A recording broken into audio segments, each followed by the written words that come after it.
got to... I'm sorry, you've got to love Azerbaijan for the COP29. He's literally the only world leader going. Everyone else is going, yeah... Right. No one's into this nonsense anymore. And also, always wrong about everything. Oil-rich state, right, trying to solve the world's problems. Unbelievable. It's just wonderful stuff. It really Farmers' protests, Jeremy Clarkson, Justin Welby, you name it, we're talking Bring it on. Great stuff. Julia Hartley-Brewer here for the next 3 hours for your delectation. I shall be back tomorrow at 6 for Morning Glory. 4 glorious hours of me. What could be worse? Better? Whatever. I don't know. Anyway, we'll be back very shortly. Of course, it is Armistice Day. Do be solemn, please, at 11 o'clock. We'll be taking 2 minutes silence. This is Talk. I'm Mike Graham.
Smart speaker, on your smart TV, and on your side.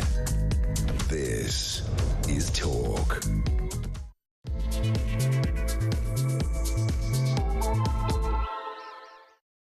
Good morning. Welcome to the show. Happy Monday morning to you. This is Talk, the home of common sense. Really appreciate you joining me. I'm Julia Hartley-Brewer. Whether you're listening on DAB Plus radio or on your smart speaker, watching on YouTube or on your connected device, it's great to have your company. Thank you very much indeed. I'm with you live all the way from 10 until 1.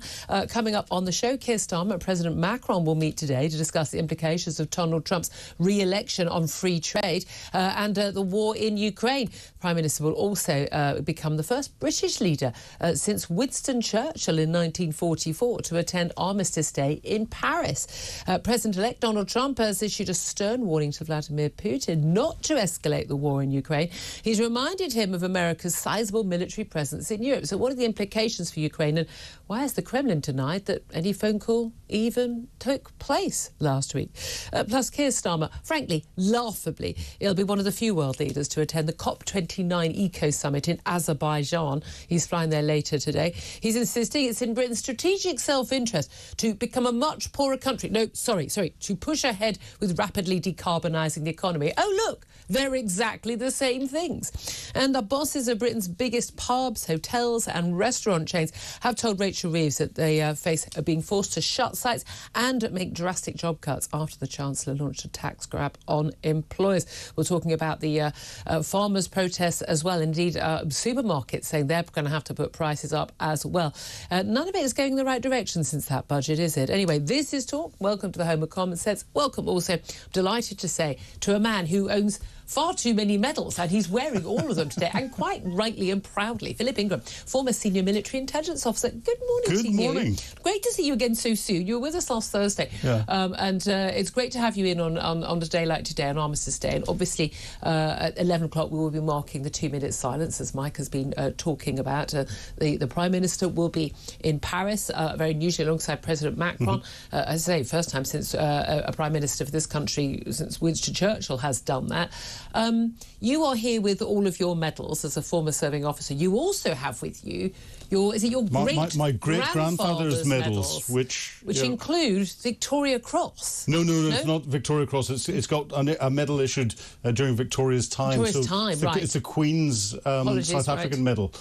No, if it's Victoria Cross, out of armed guards outside. Oh, right. Oh, OK, right. That shows my utter ignorance, which is probably rather obvious to everybody else who knows their stuff on this stuff.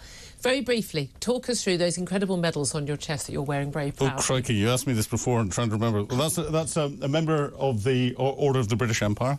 That is the General Service Medal 1962 with clasp Northern Ireland. That is the Umprofor Medal. I got that for in Croatia before even Bosnia happened with the United Nations.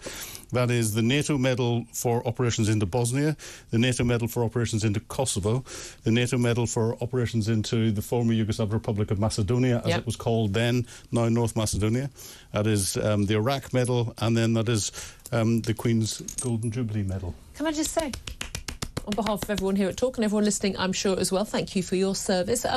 Today, again, we had Remembrance Sunday yesterday, Armistice Day today. It's 80 years, since D-Day.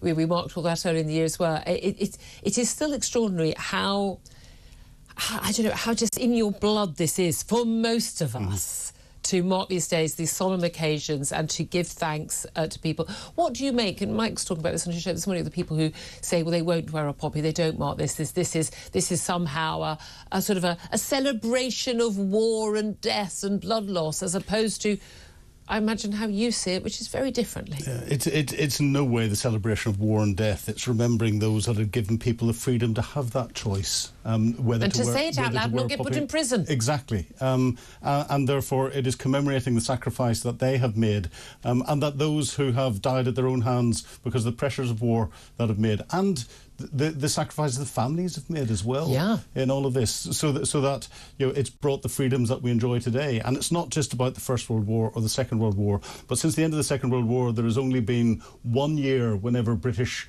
service personnel were not involved in a conflict somewhere around the globe. And we hadn't lost people in the same numbers that we did in the First and Second World War, but we still lost quite a large percentage of people compared to those we deployed. And on a day like this, when we're marking the fallen heroes, how in that context, when we've seen, we've got 2.5 years on war in Europe, we have men and women dying in the trenches in Ukraine after being invaded by Vladimir Putin's Russian forces. We've also seen at the weekend the most extraordinary sort of blatant pogrom on Jews in Amsterdam, supposedly one of the most liberal cities in Europe, where people set out, and the WhatsApp groups are really clear, people were blatantly posting it, and these were pro-Islamist people, basically deliberately targeting supporters of an Israeli football team playing in the city, attacking, beating them. No action taken at the time by the police. There were warnings about it. It feels like we're back in the 1930s. In lots of ways. Lots of people are talking about that. And no, not in Donald Trump is elected and he's a fascist. These people are idiots. No, real fascism actually happening in Europe right now. What do you make of that? Well, I think if we're comparing it to just before the Second World War, we're in a period of time between 1936 and 1938. There is global conflict coming, and I'm not saying that lightly. I have never seen clear paths or a single clear path to global conflict before Russia's reinvasion of Ukraine. I can now see several clear paths, and nothing that's happening around the world, and it's not down to Trump being elected, it's not anything else. I've never seen, I don't see anything happening to try and diffuse the situation, and we're on this, it's like a train being pushed out of the railway station. Once it starts to move down the tracks, it's going to be very difficult to stop, and we're at that point at the moment. It's a very, very worrying time. It really is. I'm amazed by how many people, and including an awful lot of politicians, who don't seem to get it. Well, in 1936, 1938, the politicians didn't get it. We saw Neville Chamberlain coming down the steps of the aircraft, waving his piece of paper saying, peace in our time. It's exactly the same today. Well, my question today is, I mean, look, obviously you're always welcome to get in touch about anything that we're talking about today. You have a habit of choosing what you want to get in touch about, which is why we love you. But I particularly want to hear about Donald Trump warning Vladimir Putin, we're told, in a phone call last week, not to escalate the war in Ukraine. Of course, this is amid fears that the US will cut back support for Kiev, or for some people, of course, amid hopes that the US will cut back support for Kiev. Now, we know that Keir Starmer, part of the meeting in Paris today, not just for Armistice Day, to mark that on the Champs-Élysées and lay a wreath on the tomb of the unknown soldier at the Arc de Triomphe alongside Emmanuel Macron, but also to have talks about, what does Trump's election mean for peace in Europe? What does it mean for our support for Ukraine? Big expectations that Donald Trump's presidency will lead to a demand for basic Kyiv. You're not getting your weaponry, you're going to have to go to the negotiating table. I want to know, how should Britain respond if that is the case? And again, we don't know yet if that's what Donald Trump's going to do. What he says, what he does, often very different things. There's lots more pressure in the Republican Party for him to continue that support, an understanding of the realpolitik, long-term implications of allowing Putin to make that land grab, not just Crimea from 2014, but also the Donbass region as well, which is, by the way, the most industrialised, wealthy region of Ukraine. But also, I just want to know how we should respond in that context. What should Britain do? What should the West do? What do you want the US to do? How significant is this? Maybe you think, let's just get out of it. We don't care anymore. I think that's short term, but I'd love to hear your thoughts. Give us a call. 0344 499 1000 is the number to call. How should Britain respond if Donald Trump does actually cut back support for Ukraine? You can text us on 87222. You can send a message on X at Talk TV. And, of course, calls are charged at the national rate. Text costs one standard network rate message. Philip Ingram, how should we respond? I think we need to ensure Ukraine has quickly got the wherewithal that it needs, and make sure that we're continuing to work with Donald Trump and show him that if he does not continue to support Ukraine, the options that will come next are worse. Because I personally think that if Ukraine is forced to give up any territory for any form of peace, it might solve in the very short term what's going on inside Europe. But it is more likely to stimulate Xi Jinping in Southeast Asia saying, I only need to deal with the wrath of the West for 3 or 4 years if I take Taiwan. So he'll go for Taiwan. And much easier to put economic sanctions on Russia. I mean, America didn't even have any trade deals at all with Russia. So very easy for them to do that. Can't do that with China. No. That will break the West. And with the Southeast Asian pivot, if China decides to do that, then Japan might try and take their Kuril Island back that Russia's occupied since 1945. It's the best opportunity for them to do that. North Korea might turn around and say this is the best opportunity for us to try and reunite Korea, and would nuke Seoul. It's the message that and he is a lunatic, the North Korean leader, so that's perfectly possible. It's the message it sends out about, it's worth it. This is my main issue with the West, is our unwillingness. And I say this as an armchair general, but our willingness to give anything up for the sake of an easier life today, not understanding that actually we probably lost more lives in the Second World War because of that urge to have an easier life in the 1930s, where actually standing up to Hitler before he'd got his war machine completely up and running, what was done.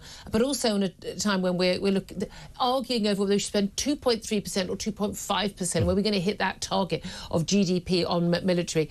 it's going to have to be higher than that. And the best way of avoiding war, and we know this, is to speak softly and carry a big stick, not to saber rattle, and then not have anything to back it up with. If the knowledge that you have the military might, that you have the willingness and the ability to go to war, is what prevents war. There are two things that you need in the military: capability and intent. Our intent to support Ukraine, our intent to police the rest of the world and stop global conflict is quite clear. We've got the political intent. We don't have the capability. And therefore that undermines any intent argument that our governments have, because people can see through it. It's called bluff. And we're bluffing. But also, I mean, Vladimir Putin, a lot of his military is bluff. He's losing, we understand, something like 1,600 men a day being killed or injured on the front line of Ukraine to get an extra couple of yards of the Donbass region, eastern Ukraine. He's only able to do that because he's a dictator. Exactly. And because he hasn't got, the Russian media on the ground seeing this and sending it all back. And because the men who have been conscripted are either from, poorer regions in Russia, they're from, sort of satellite states, they're ex-con, they're prisoners and stuff, but allowed out of prison to go and fight. They're not the sort of the great and the good of Moscow and St. Petersburg, children, are they? And that wouldn't fly for us. Okay, he can get away with 40% of government spending now in Russia is now on the military. This is absolutely so damaging the Russian economy.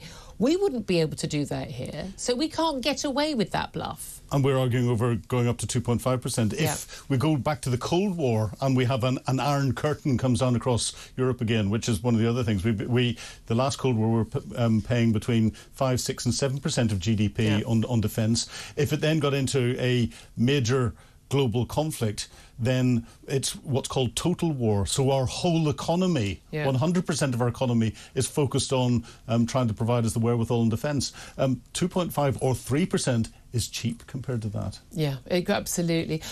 This sounds like a very trivial thing, and it is, of course, compared to the importance, losing their lives, possibly more, and marking their deaths in the past. Reform UK leader Nigel Farage has claimed that he was blocked from laying a wreath at the cenotaph yesterday by the establishment. He's got 5 MPs, got a lot more votes than, say, the Green Party and the Lib Dems, who have more MPs.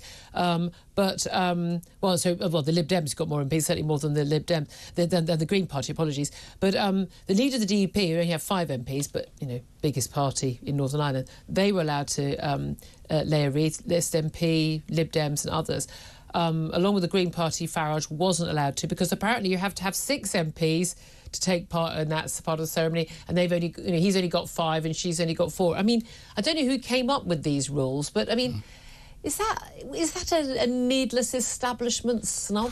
Does it matter? I don't think it matters. Rules is rules, and you have to draw a line somewhere, and someone is going to complain. The last thing you should do is publicly then criticise it and make statements about it. You should go privately behind closed doors and just say, look, this is unfair, and then not turn it into something that then becomes politicised, because it's a day of remembrance. Politics should be taken out of it. It should be about that. OK, let's talk also, just before we go to a break, let's talk about COP29. Now, you remember when was it COP26? Who knows? A few years back, and Boris Johnson, they were hosting it in Edinburgh, and, oh, good God, it was non-stop on the telly, wasn't it? COP26, we were going to save the world. And what amazes me, these are the summits, Conference of Parties, UN Summit on climate change. These are the summits which are supposed to be about saving the planet, OK? And yeah, each one, this is the one. Yep. 29th one, it's not gone so well so far.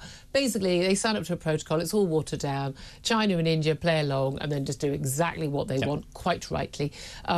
Western nations basically prostrate themselves, their economies and the third world poorest people on the ground before the god of green, frankly, poncing around on the world stage, which is what it is.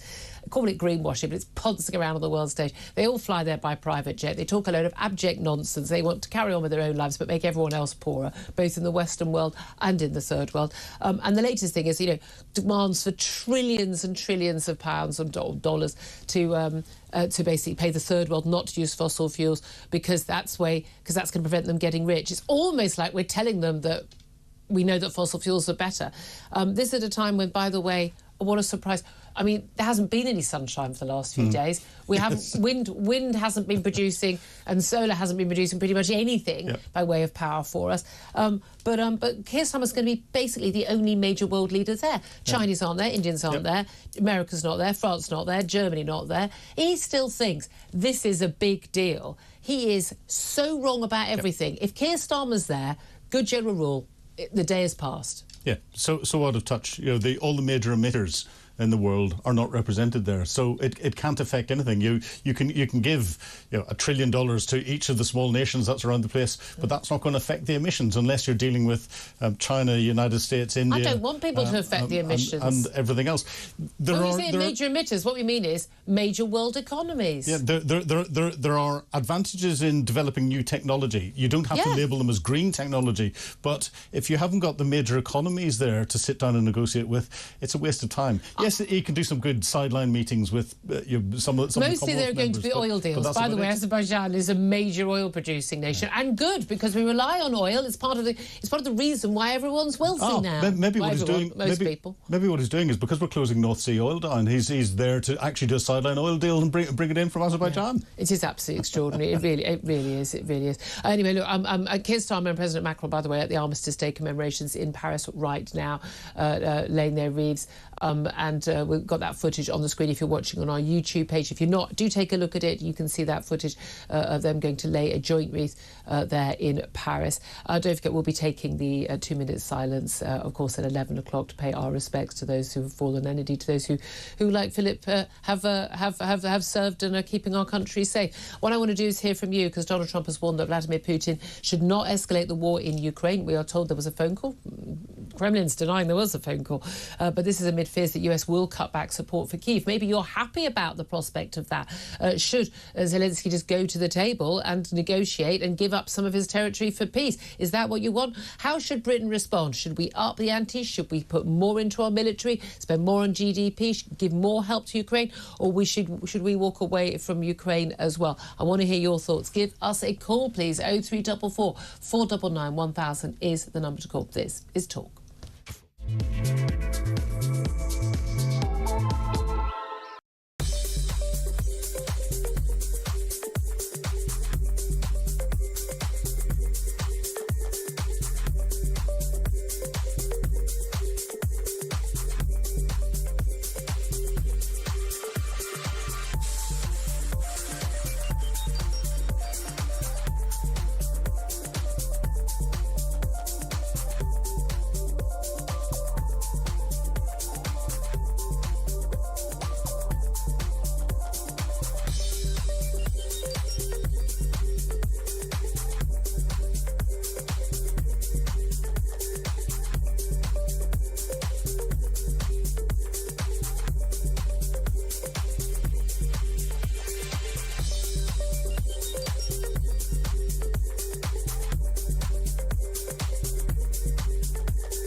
Anti-Semitism used to be outside of the establishment, outside of the institutions. It used to be, a few knuckle-dragging National Front members in the 1970s who would go out for a punch-up in a pub. Now, I call them the Ponsonby Smides. Now it's privately educated young people who are cosplaying terrorism and using events like Remembrance Sunday and Remembrance Day as stages for their performativity.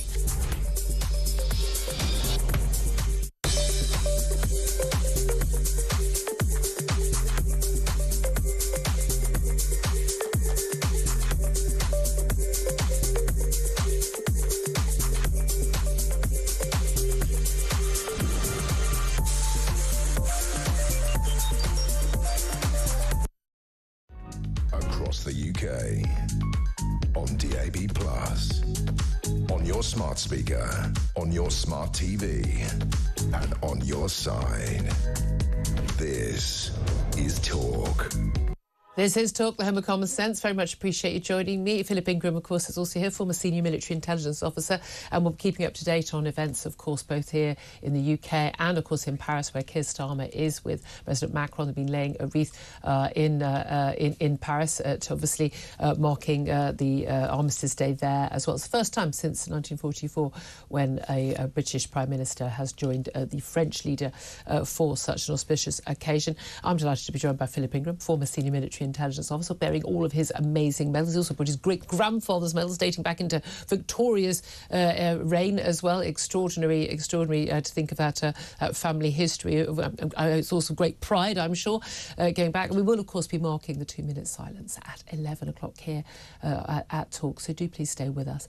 Let's go to your phone calls. I want to hear from you. This is a relation, obviously, to the US election. Talked quite a lot about that last week, did we not? But also, I suppose, war commemorations today, and of course what is going on with actual wars taking place today, particularly in Europe, in Ukraine. Donald Trump has apparently, in a phone call to Vladimir Putin, which has bizarrely been denied by the Kremlin, has warned Putin not to escalate the war in Ukraine.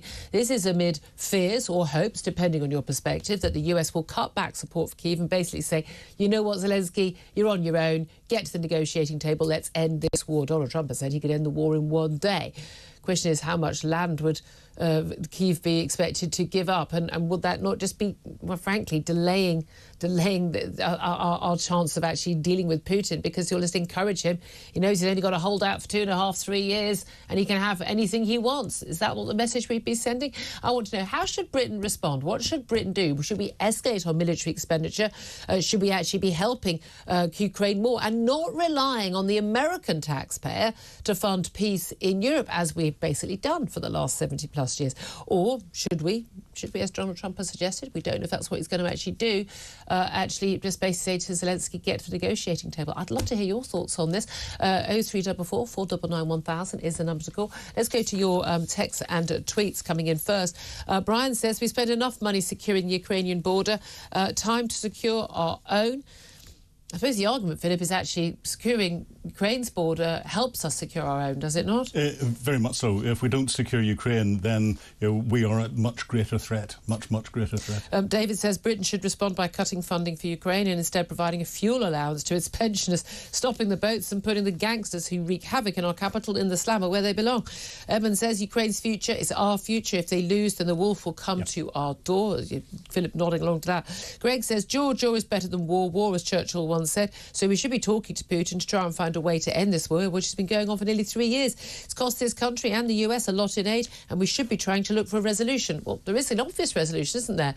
Vladimir Putin takes all his tanks off Zelensky's lawn. Yeah. That would be the solution.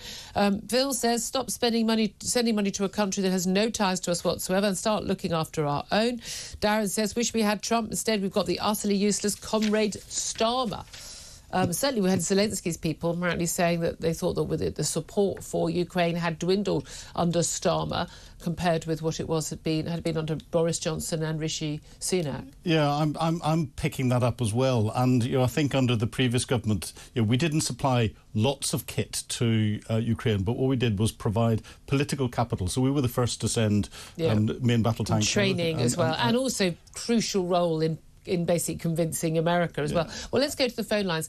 Mark is on the line. He's in Lincolnshire. Hello, Mark. Hi, good morning, Julia Murdoch. You all right this morning? Very well, thank you, sir. What do you want to say? The one thing I'm always going to disagree with you on, and this is the Ukraine thing. I think, you have to accept the reality that peace will be coming to Ukraine. It has to. This needs to end. It's just furthering more and more bloodshed. That's all this is. It's at this point, as far as I'm concerned, anybody that's pro staying there, keeping this going, it's just warmongering at this point, because it's not going to get any better. Trying to stop a country. Here's the thing: how much land and which land should Ukraine give up to Ukraine, to Russia, and how many children, for instance, the ones, the tens of thousands who've been abducted, how many of those do you think should be returned to their families in Ukraine, and what about the people who've been tortured and killed? I mean, I'm just intrigued to know. The people, obviously, anybody that's been abducted, they need to be returned. Well, but what if Russia won't return those children? I would think he'll be going to, I would imagine. I would not see that Trump would be signing any kind of peace deal if that was the case. If there was some reality in all of these thousands of children that have been kidnapped. What do you mean? You don't think it's true that thousands of children have been kidnapped from Ukraine? No, what I'm saying is, what's the actual reality? How many have been kidnapped? Tens of thousands. That's what I'm saying. Because all we ever get is the propaganda from Ukraine. No. This has been independently verified. Tens of thousands of children have been abducted from Ukraine. Right. Okay. Whatever then. Well, no, whatever. Well, you know what? If Russia had abducted my child, not so keen on signing a peace deal. We care. I mean, we care so much about other people's, other countries, but we don't really. Is it because it's costing us too much? Are we fundamentally saying we'd rather have cheaper energy bills than save Ukraine? We shouldn't be spending the money on it when there's so much that needs doing in our own country. That goes without saying at the end of the day. But people are not being slaughtered in their homes with tanks in the street, and our children aren't being abducted. It's a different... We have problems in our country. They're not on the same scale. Can I say one thing here, right? You were talking about, how much land do Ukraine have to give up. Most of the land that Russia currently occupying are fortified at this point, which is going to be incredibly difficult for Ukraine to take back at this point anyway. It would take another few years, I guess. They're never going to be able to have enough troops. They're already running out as it is.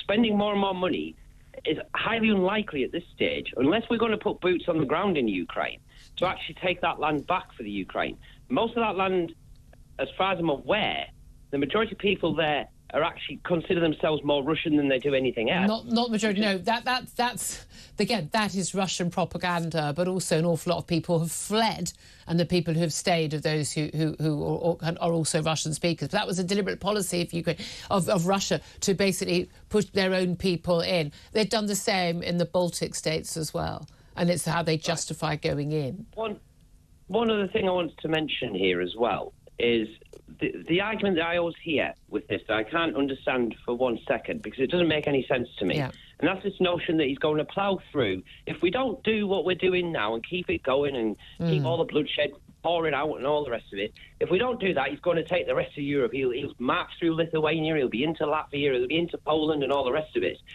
That doesn't make any sense, because if anything else, this has been going on for near enough 3 years at this point. We're getting to that stage. Now, he's actually made very little progress when you actually look at this, right? Now, in part, that is obviously the funding we're pulling in, all the weapons and everything that we're doing, stripping our military bare to keep theirs going, which is all wonderful, unless someone... Well, it's quite good that we've exposed how bare our cupboards are in the military here. I think that's probably a good wake-up call to the world.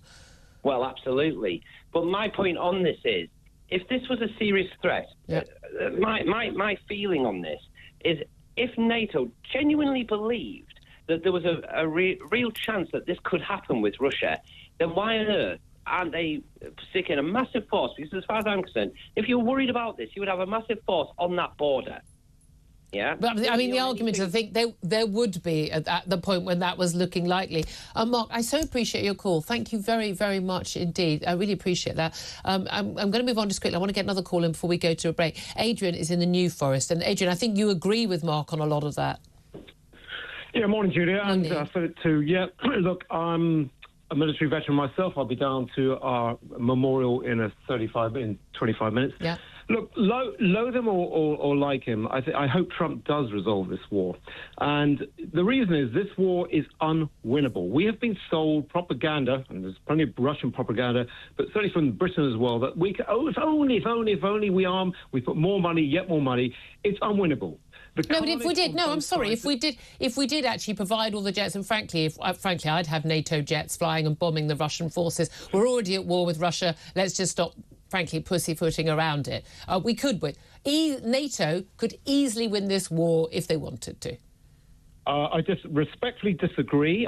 Russia will put whatever it takes to keep this territory. But I quote, and Philip may even know him, Lord David Richards, former Chief of Defence Staff, and I had the pleasure of speaking with him in Hong Kong a few months ago, and he said this war will end like every other war. He's a bit of an outlier because we've been told, if only, that it will end with buffer zones, with territory revaluation, with guarantees. And let me just say one thing. I do firmly believe that if Trump was in power, and I'm no fan, but if Trump was in power at the time of early 2022, this wouldn't have happened. One of the military concepts, as Philip well knows, is surprise. Russia was building up on that border for weeks and weeks and weeks. And it was Biden's bungling. And it's not reported much when he said a limited incursion is different from a full-scale invasion. Yes. No, I completely agree with you on that. Yeah. And so it wouldn't have happened. But now, 2 years on, nearly 3 years on, we're still at stalemate. As I said, the carnage, the cost is just astronomical. Isn't that up to the Ukrainian people, fundamentally? It's unfair. As I said, it's unfair. But we are where we are. This is reality. And as Lord David Richards said, that you just can't... It is unwinnable. But let me just ask... Well, wait a minute. Didn't people say that during the Second World War as well? No. And this is why Philip's really... nodding they did. Tobias Elwood and Philip, sorry, Philip, but on about this is 1930s. It's not. The reason that Russia invaded Ukraine is there was no deterrent. I think if Trump does come in and does a deal, get them round the table, he will make it pretty clear, I'm pretty sure, this is what we do. You step 1 foot across any NATO country, wham, you're going to get annihilated. Well, I mean, that's supposed to be the point of NATO in the first place. Adrian, so appreciate your call. Thank you very much. I'll let you go because I know you want to get to go to pay your respects to fallen heroes and your fallen comrades. Really appreciate that call. Really brief response from Philip and Gunn because we're going to go to a quick break. Yeah, war is diplomacy by other means. It's when diplomacy fails, and therefore it will finish with negotiations, but you have to have the conditions right for negotiations. The Ukrainian people will decide what the conditions are right for them. This war hasn't been going on for 3 years. It's been going on since 2014, whenever Russia first invaded Ukraine illegally. We should have responded. Ongoing battles. Yeah, we should have responded then. There's so much we should have done. But I have to disagree completely and say it's important that we continue to fight. OK, Philip Ingham, thank you very much. Talk to Andrew Fox up next as well. Lots more coming up on the show, including farmers' protests, hospitality, supermarkets, you name it, all worried about their futures with those tax hikes in the budget. We'll talk about all of that. This is Talk, the home of common sense.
across the UK.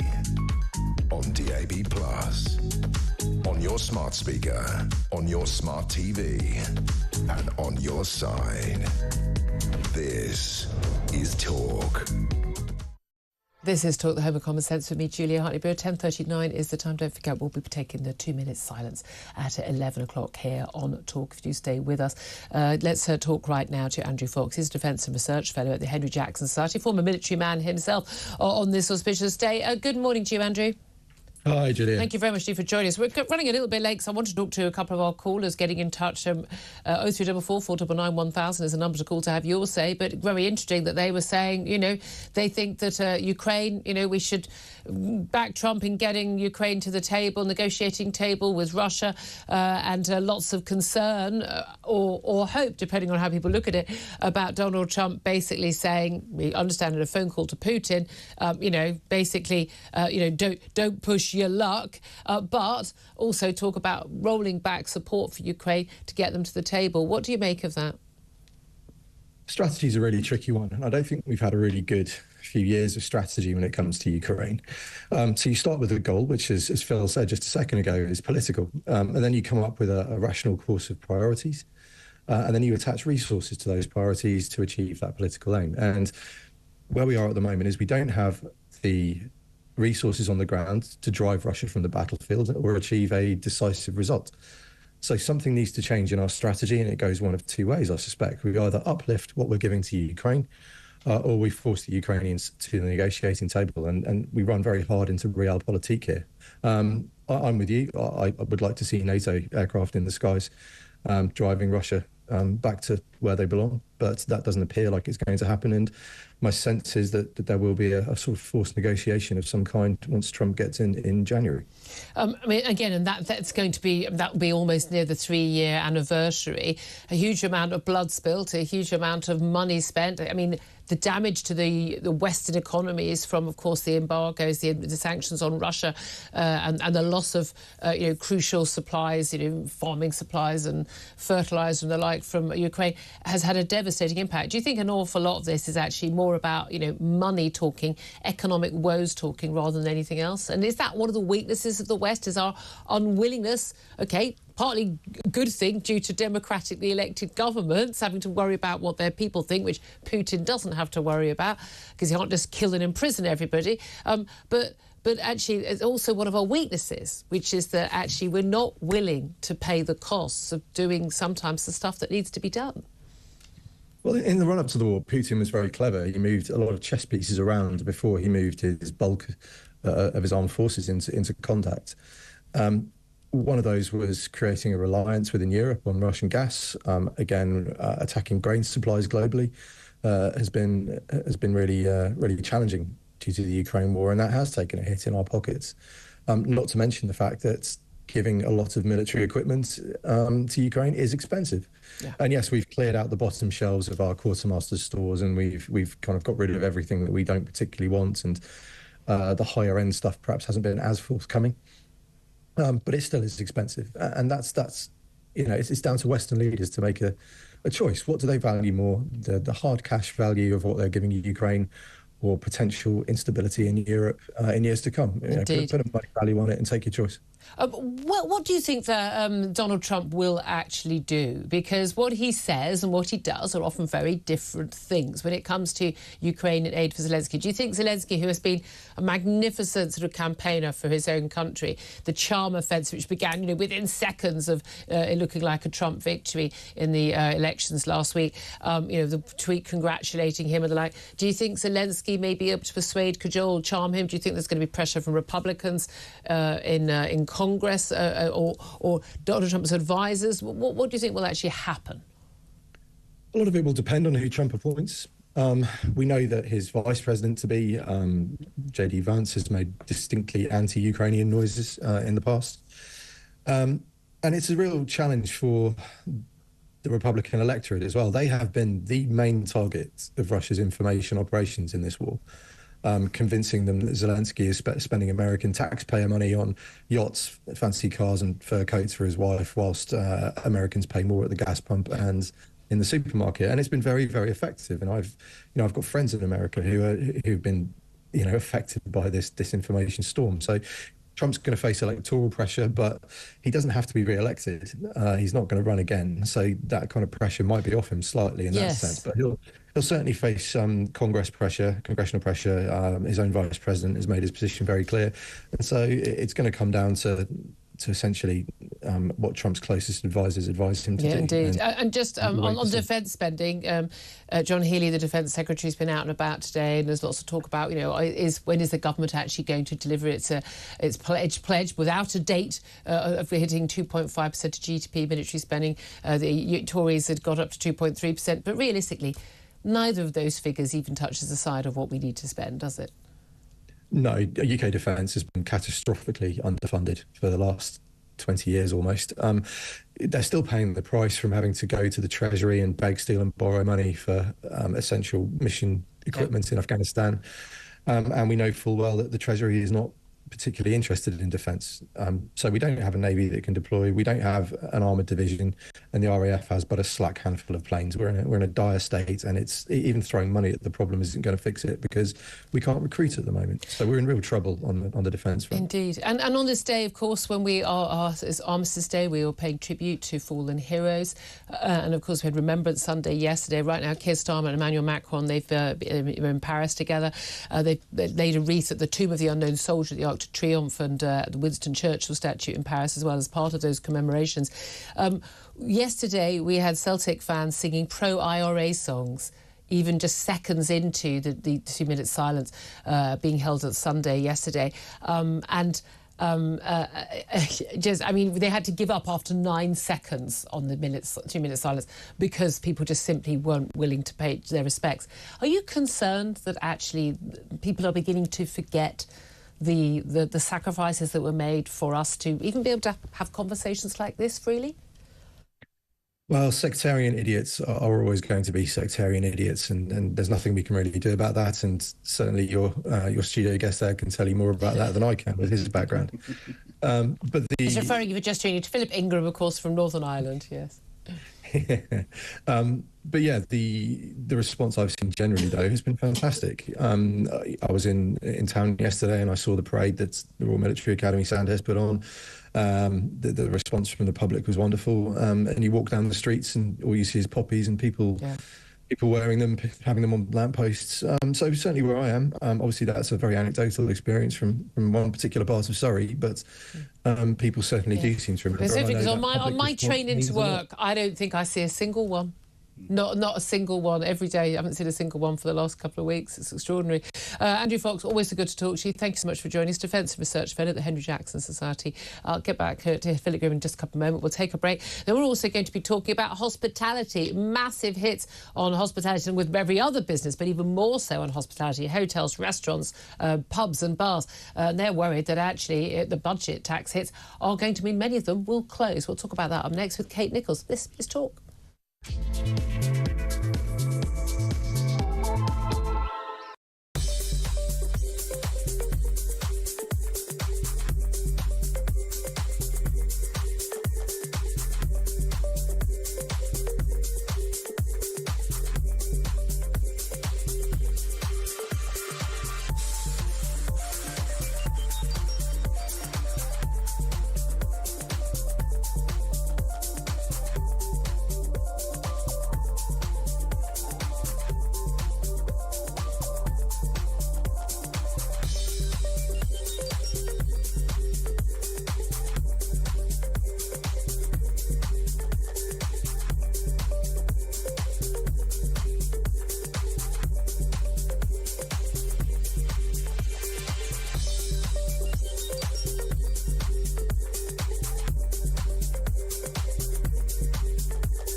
look back in the 50s and 60s, the average school child in Pakistan probably went to the same kind of education as a school child in the UK. We tend to forget, and by the way, I know the left will gonna hate me for that, but I think that when there was a time when the British tried to make the world more like Britain was actually a good time. I mean, the British education system, I would still argue, is at the heart of the success story of countries like Singapore, of what's going on in India, and what could have been possible in Pakistan. You're saying there's something good about colonialism, Rob? Yes, I am.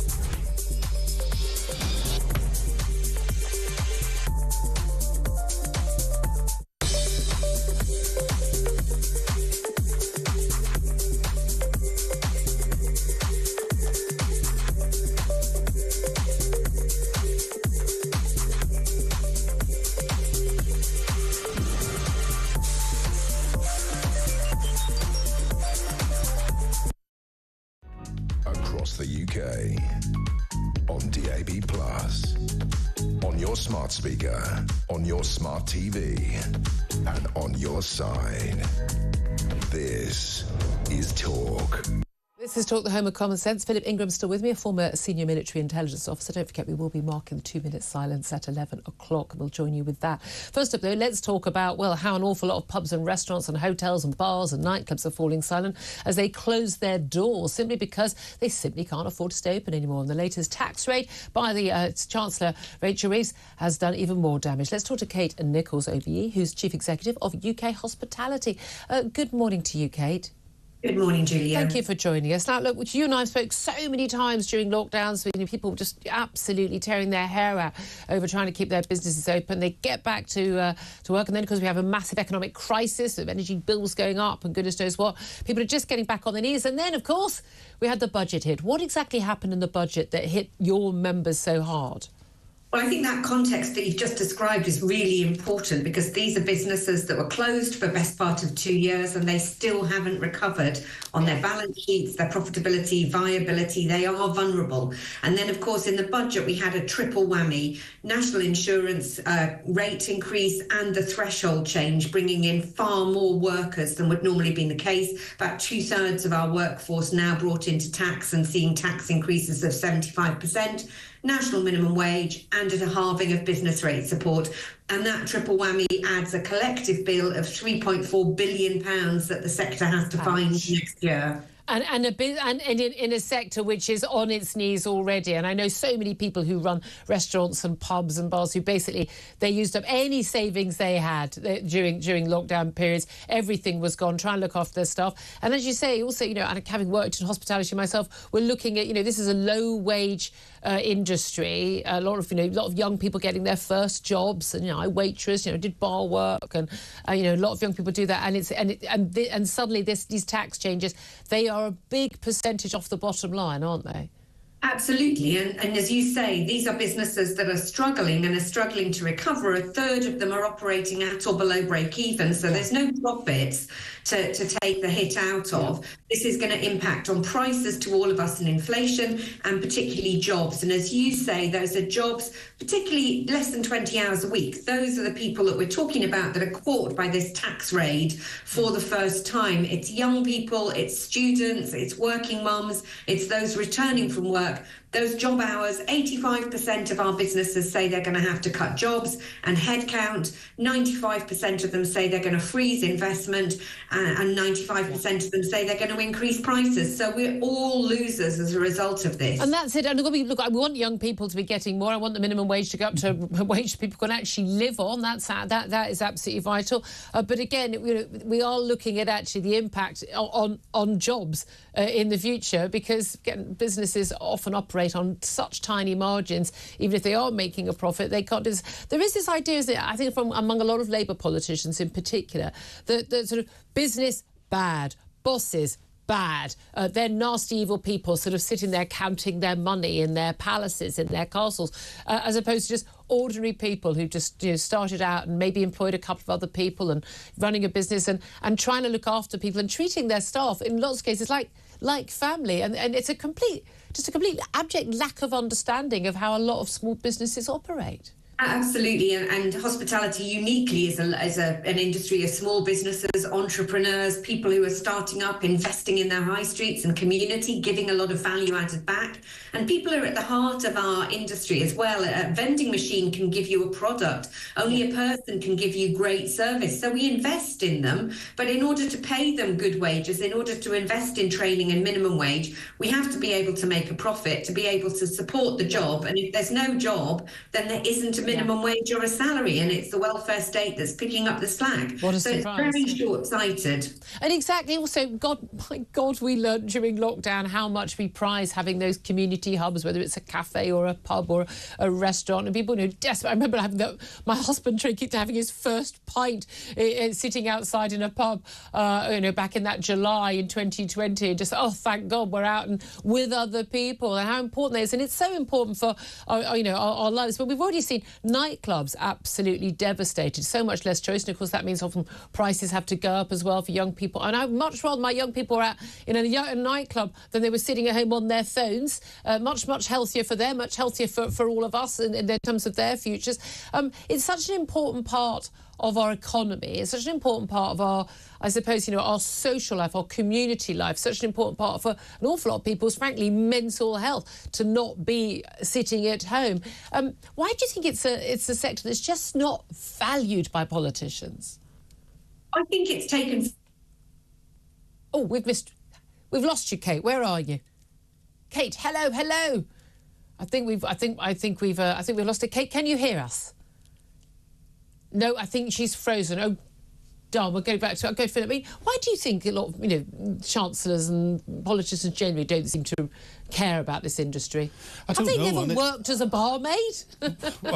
Or if they have, it's probably been for friends' mysteries. But that's part of the problem. We've got career politicians who haven't actually gone out and done these sorts of jobs. And run a business. They haven't run businesses, so they don't understand. Yeah. They just see a big capital... yes, you've got money, we'll have that. Yeah. Kate, I think we've got you back. Yeah, I was asking you, why don't they care about hospitality?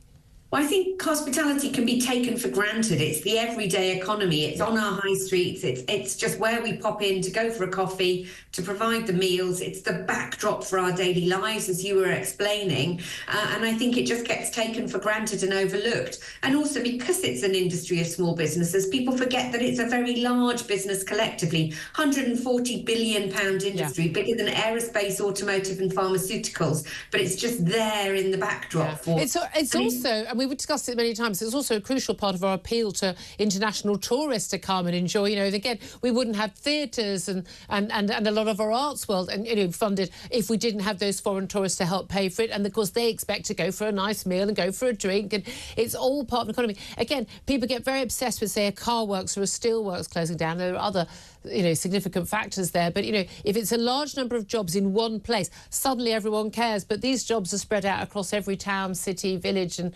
hamlet across the country. And therefore, people don't seem to care so much. But as you know, and I know, absolutely vital. I really appreciate you joining us. You've been a fantastic advocate for your industry, for UK hospitality. That's Kate Nichols. Thank you for that. Philip, again, supermarkets also saying they're going to have to put prices up. And this is the thing.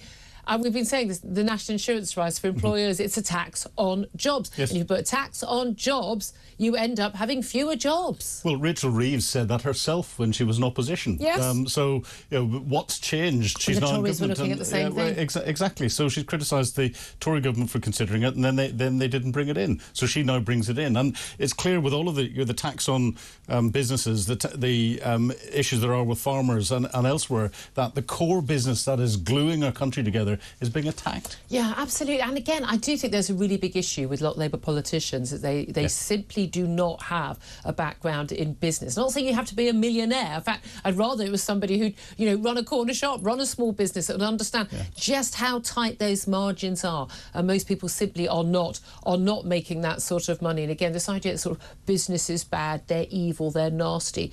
No, they're the people providing the job, providing the wealth that we share out. Anyway, we'll talk more about that. We'll talk about farmers' protests protests as well. But in just a couple of moments, we will be observing the 2 minutes of silence, a tradition that began as a tribute to those who died fighting for Britain in the First World War and now includes all those who have fallen in conflicts ever since. It is a time not only for remembrance, but also to honour those who have served our nation, defended our freedoms and made the ultimate sacrifice so that we could be sitting here today. Let us all now stand together in unity and respect as we share this moment of silence. Here at Talk, we will now commence our 2 minutes of silence in honour of Remembrance Day.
Today we come together as a nation to honour those who have served, fought and given their lives to safeguard our freedoms, peace and way of life. Thank you for sharing that moment with us. If you were watching on our YouTube page, we had live footage from the Armed Forces Memorial, which is being held at the National Memorial Arboretum in Staffordshire. Very, very beautiful scenes there. This really is a very, very solemn day. Very great honour to be joined by Philip Ingram, former senior military intelligence officer, a man who's actually done the deed, served in the military, and you've got your beautiful medals, your proud medals to show for it. We'll talk to you more about this coming up in just a few moments. Now, coming up on the show, we're going to get the latest headlines just a little bit late. We're going to be talking about farmers and their protests, more on what is happening with, Ukraine and the funding for Ukraine, and taking your calls as well. 0344 499 1000 is the number to call. This is Talk. We are, of course, the home of common sense and the home of thanking our heroes for their incredible service to our country. This is Talk.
UK.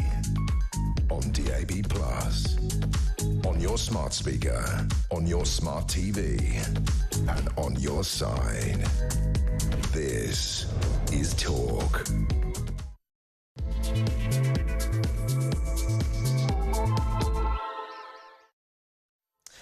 Good morning. Welcome back to the show. This is Talk, the home of common sense. Thank you very much indeed for joining us on this day. Armistice Day, of course, we've just marked that 2-minute silence to thank our heroes who have fallen and heroes still alive today. And whether you are watching on YouTube or on your connected device, listening on DAB Plus Radio on your smart speaker, it's great to have your company today. Lots of you getting in touch today, actually, about the issue of, current military demands as well. I'll get to that question I'm asking you in just a couple of moments, but Keir Starmer and President Macron are discussing the implications of Donald Trump's re-election on both free trade and the war in Ukraine. This, as the Prime Minister has become the very first British leader to attend Armistice Day in Paris since Winston Churchill in 1944, laying a wreath alongside Emmanuel Macron at the tomb of the unknown soldier at the Arc de Triomphe, and also at the Winston Churchill statue in Paris as well. Also, President-elect Donald Trump has issued a stern warning to Vladimir Putin not to escalate the war in Ukraine. We're told he had a phone call with Putin, but of course the Kremlin are saying that phone call never happened. So what is the background on that? But he says he reminded him of America's sizable military presence in Europe. But does that mean that the US is going to be back in Ukraine? And should they? I want to hear your thoughts on that. And Jeremy Clarkson is set to join his fellow farmers at a rally in Westminster next week, protesting against the Chancellor's new inheritance tax on family farmers, which many say will leave them going out of business. This is Talk. Welcome to the home of common sense. Welcome also to Philip Ingram, former senior military intelligence officer and a man with many a medal on his chest, close to his heart there, for his great service. Thank you for your service. I'm sure my listeners and viewers would very much join me in that. People, let's face it, I'm an armchair general, don't actually do the actual deed, and we are very grateful to you who actually do. Thank you. But thank you very much for joining us. Now, the question we're asking people today is about this warning, we understand, from Donald Trump, warning Putin not to escalate the war in Ukraine. This is amid fears or hopes, depending on your perspective, that the US will cut back support for Kyiv. And basically, Donald Trump will force Zelensky to the negotiating table, but from a position of weakness. I want to know, how should Britain respond? Should we, along with other Western allies, particularly in Europe, up our spending? This 2.5% everyone's talking about of GDP, is that even remotely touching the size of what we really need? Should we be giving more help or less help to Kyiv? Should we be telling Zelensky to get to the table? And I just want to know, how much of your country would you be willing to give in? How many of your children are you happy to have abducted? How many of your fellow countrymen and women are you happy to have slaughtered by the Russians? And what would you negotiate? I'm just fascinated by people's thoughts on this. Give us a call. 0344 499 1000 is the number to call. Text the word TALK, then your message to 87222. You can send us a message on X at Talk TV. Don't forget the calls are charged at the national rate. Text costs £1, standard network rate message. Philip Ingram, I'm reminded, as I often am, by the tweet I put out some months ago where people say, well, they should get to the negotiating table. It's costing us too much. Large part, the huge extra costs that we've seen in our energy bills and pretty much everything we buy at the supermarket, everything, that actually has been down to the sanctions on Russia as a result of the Ukraine war, and of course the limit on stuff coming out of Ukraine. Huge. The basket, the bread basket of Europe is called that for the reason, because it's so crucial for our world supplies. But and I messaged going, well, exactly, OK, how much of Britain, if we were invaded by Russia or any other country, how much of Britain would you be willing to give away? Which parts of Britain? You're always saying, give away Crimea to Ukraine, give away large parts of the Donbass region. I sent this rather pompous tweet out, only to get the only correct response on Twitter or X, which was people going, well, Liverpool, London, Norfolk. There were quite a few calls for London. They'd happily give away London to Putin. We can laugh about it, but actually we are talking about saying to a country, not really our problem, guys. You're just going to have to give up a big part of your land. But a lot of people say, well, that will end the slaughter. That will end the huge cost. So why not do that? Philip Ingram, why do you say not? Well, there's a number of different things here. Instead of bringing it down to the country, ask people how much of their house they'd give up if their neighbour decided to come in and just take it over. Well, I'll take 3/4 of your garden and I'll just keep that and take 2 kids or take your wife and then we'll negotiate from there.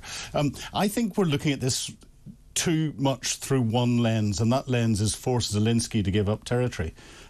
What if we force Putin to come to the negotiating table. And therefore there's an awful lot of backing that goes to Zelensky to properly take the gloves off and take the fight into Putin. That could be much easier than trying to change the resolve of the Ukrainian people.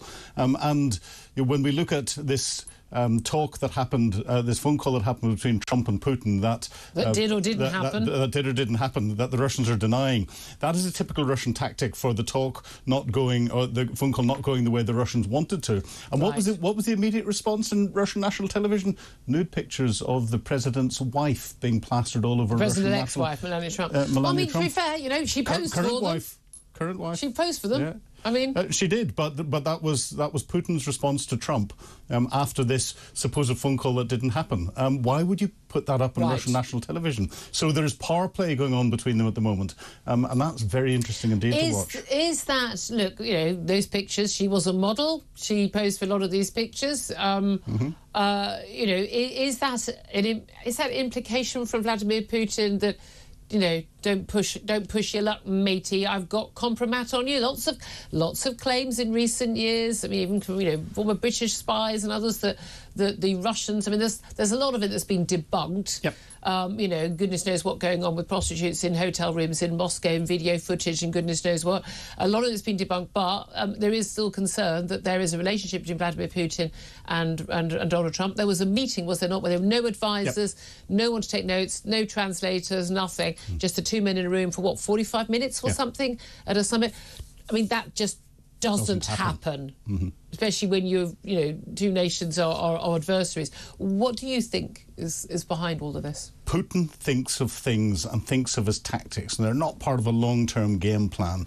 He will use the tactic that comes in from a former intelligence officer's perspective, and therefore it's playing those power games behind closed doors to suggest whether there is compromise or not. We had the Steele report that came out looking at it. We don't know, and we'll never know unless it's actually published. But the fact that it's been talked about in the West and everything else is enough to put the political pressure on Trump from his advisors and all the rest of it. So Putin is playing that game. He's trying to sow these seeds that are out there and put pressure on Trump before he even comes in. We're in for some very, very interesting times, and Trump may turn around and say, no, I've had enough of this, I'm taking the gloves off and I'm going to attack. Trump says there was no wars when he was president. There were more drone attacks against specific targets while he was president than any other president. So trying to say he wasn't carrying out military action is wrong. Yes, and indeed there may be other reasons, other realpolitik reasons which are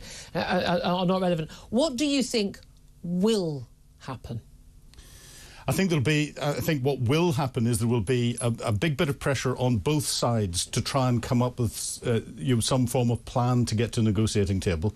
That's not going to preset a condition for getting there. But both sides will want to be in the stronger position. Yes. Yeah. So that means more fighting. And this is why more fighting. There will be a massive bit of pressure on Europe and on the European element of NATO to increase their defence spending. Which they should do anyway. Which they must do, because if you look at it from an American perspective, there are three conflicts that are growing around the world. There's the war in Europe between Russia and Ukraine, there's the Middle East that is blowing up, and there's Southeast Asia that is brewing away and could blow up even bigger than all of the rest of them put together. This is China and Taiwan. The United States is not in a position to look after all three.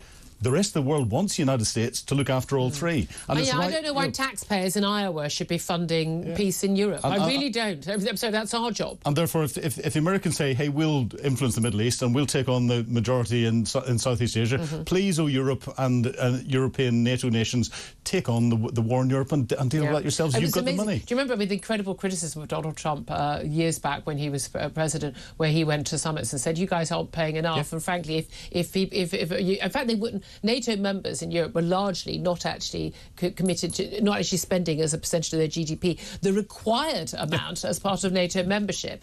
And he just said, look, if you're not going to spend that, then we're going to pull out. And everyone went, and clutched their pearls and said how awful this was. I remember saying at the time, he's quite right. I'm sorry, military spending costs money. But again, 40% of the Russian government spending now is going on military. It is absolutely, and it's not been a strong economy anyway. It's completely reliant on gas gas and oil says there's no diversification. It's an absolutely basket case economy, and again completely corrupt as well. And with oligarchs, goodness knows, just creaming off all the money and spending it on their their prostitutes and their palaces and their private jets. And wasting some of it as well. Democratic governments can't get away with that. Quite rightly, but there's a reason why two democracies have never gone to war against each other, because again you've got the public pulling you back from this. But I do worry in the West that the public are too wary of war. War is a terrible thing, and it is our sons and husbands and brothers who will end up losing their lives on the front line. I understand that. I'm not glib about it. I just think to me this is very similar to the whole. Oh well, there's a hole in the roof. I'm not going to mend it. It will cost too much. Well, yeah, and then in 5 years' time, you're going to have a whole new roof, and your house has fallen down. And I just think that we just are not understanding the threat from totalitarian dictators, the threat from China, from Russia, the threat from Islamic fundamentalists and others. And we just got to get to grips with this stuff, because it's going to keep on a-coming. No one in the military or no one who's ever been in a conflict zone ever wants a war. The military, I would argue... Because you know the reality Exactly. of it. I would argue that most people in the military are the biggest pacifists that are out there. There's a big difference, though. Whenever we live in a world where there are bullies that are out there that will bully their way through, those in the military will fight for peace rather than protest for peace, because you've never ever stimulated peace against a bully by protesting for it. No, that's the reality, isn't it?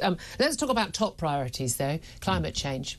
I mean, generally, on a day like this, the idea that the Prime Minister's going to leave Paris, he's going to fly to Azerbaijan, to Baku, where they're hosted, where the oil-rich nation, hilariously, has been allowed to host COP29, because yet another summit to save the world. I mean, again, we keep being told we're past the tipping point. I don't know why everyone who's worried about this doesn't just relax. We've already gone past the tipping point. Let's all just relax, put the heating on, and get on a lot of planes and holidays and enjoy ourselves.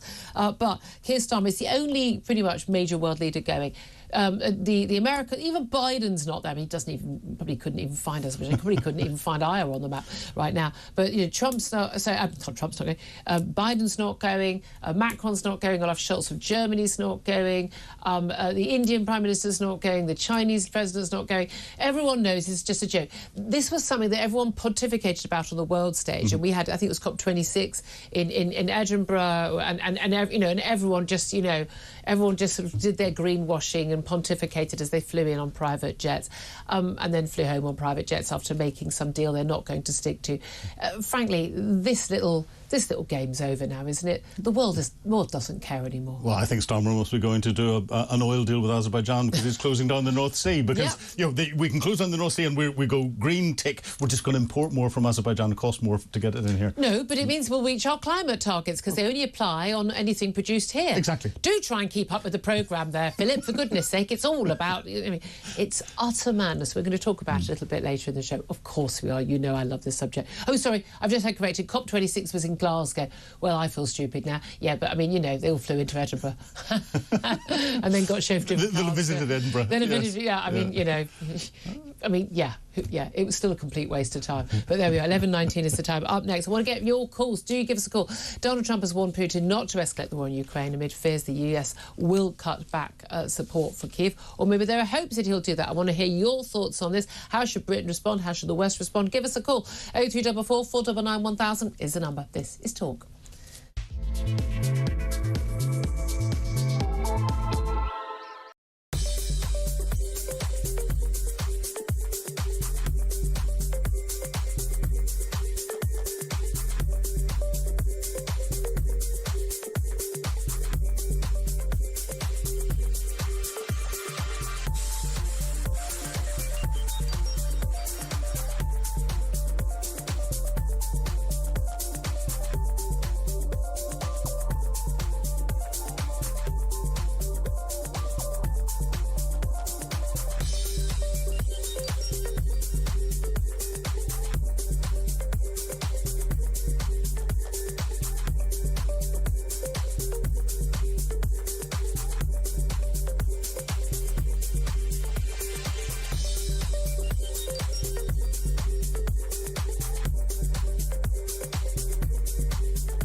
If you break the law, you're going to prison for a very, very long time. And we shouldn't be having to fight our way through, phalanxes of human rights lawyers who are going to try and stop that from happening and who are going to try and delay the inevitable and have the usual BS from some High Court judge who says, oh, no, I'm terribly sorry, we can't deport this man because he might have a problem when he gets back to his home country and they might persecute him. Well, tough.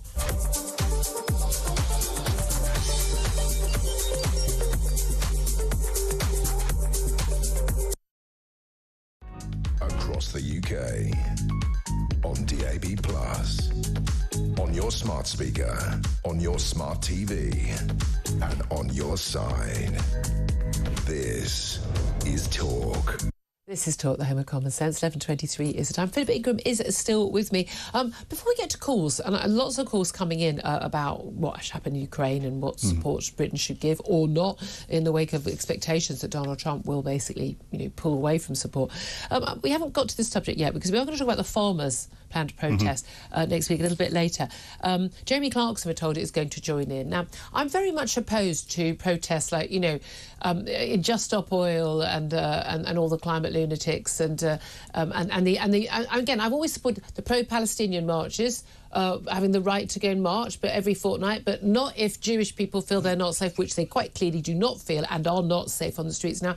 Those marches become kind of pro-Hamas, as far as I'm concerned, and that needs to be curtailed, certainly taken away from central London. But as a general rule, I believe in the right to protest, certainly legal protest. What do you make of the protests that are planned by the farmers? We're going to talk to the National Farmers Union a bit later, and look, there are a lot of people saying they want to do go slow protests, do what's happened with tractors blocking city centres, as they've done across Europe, over this inheritance tax rise and all the other pressures on farmers, the farmer community. Jeremy Clarkson says he's going to join them as well. It's a big protest next week.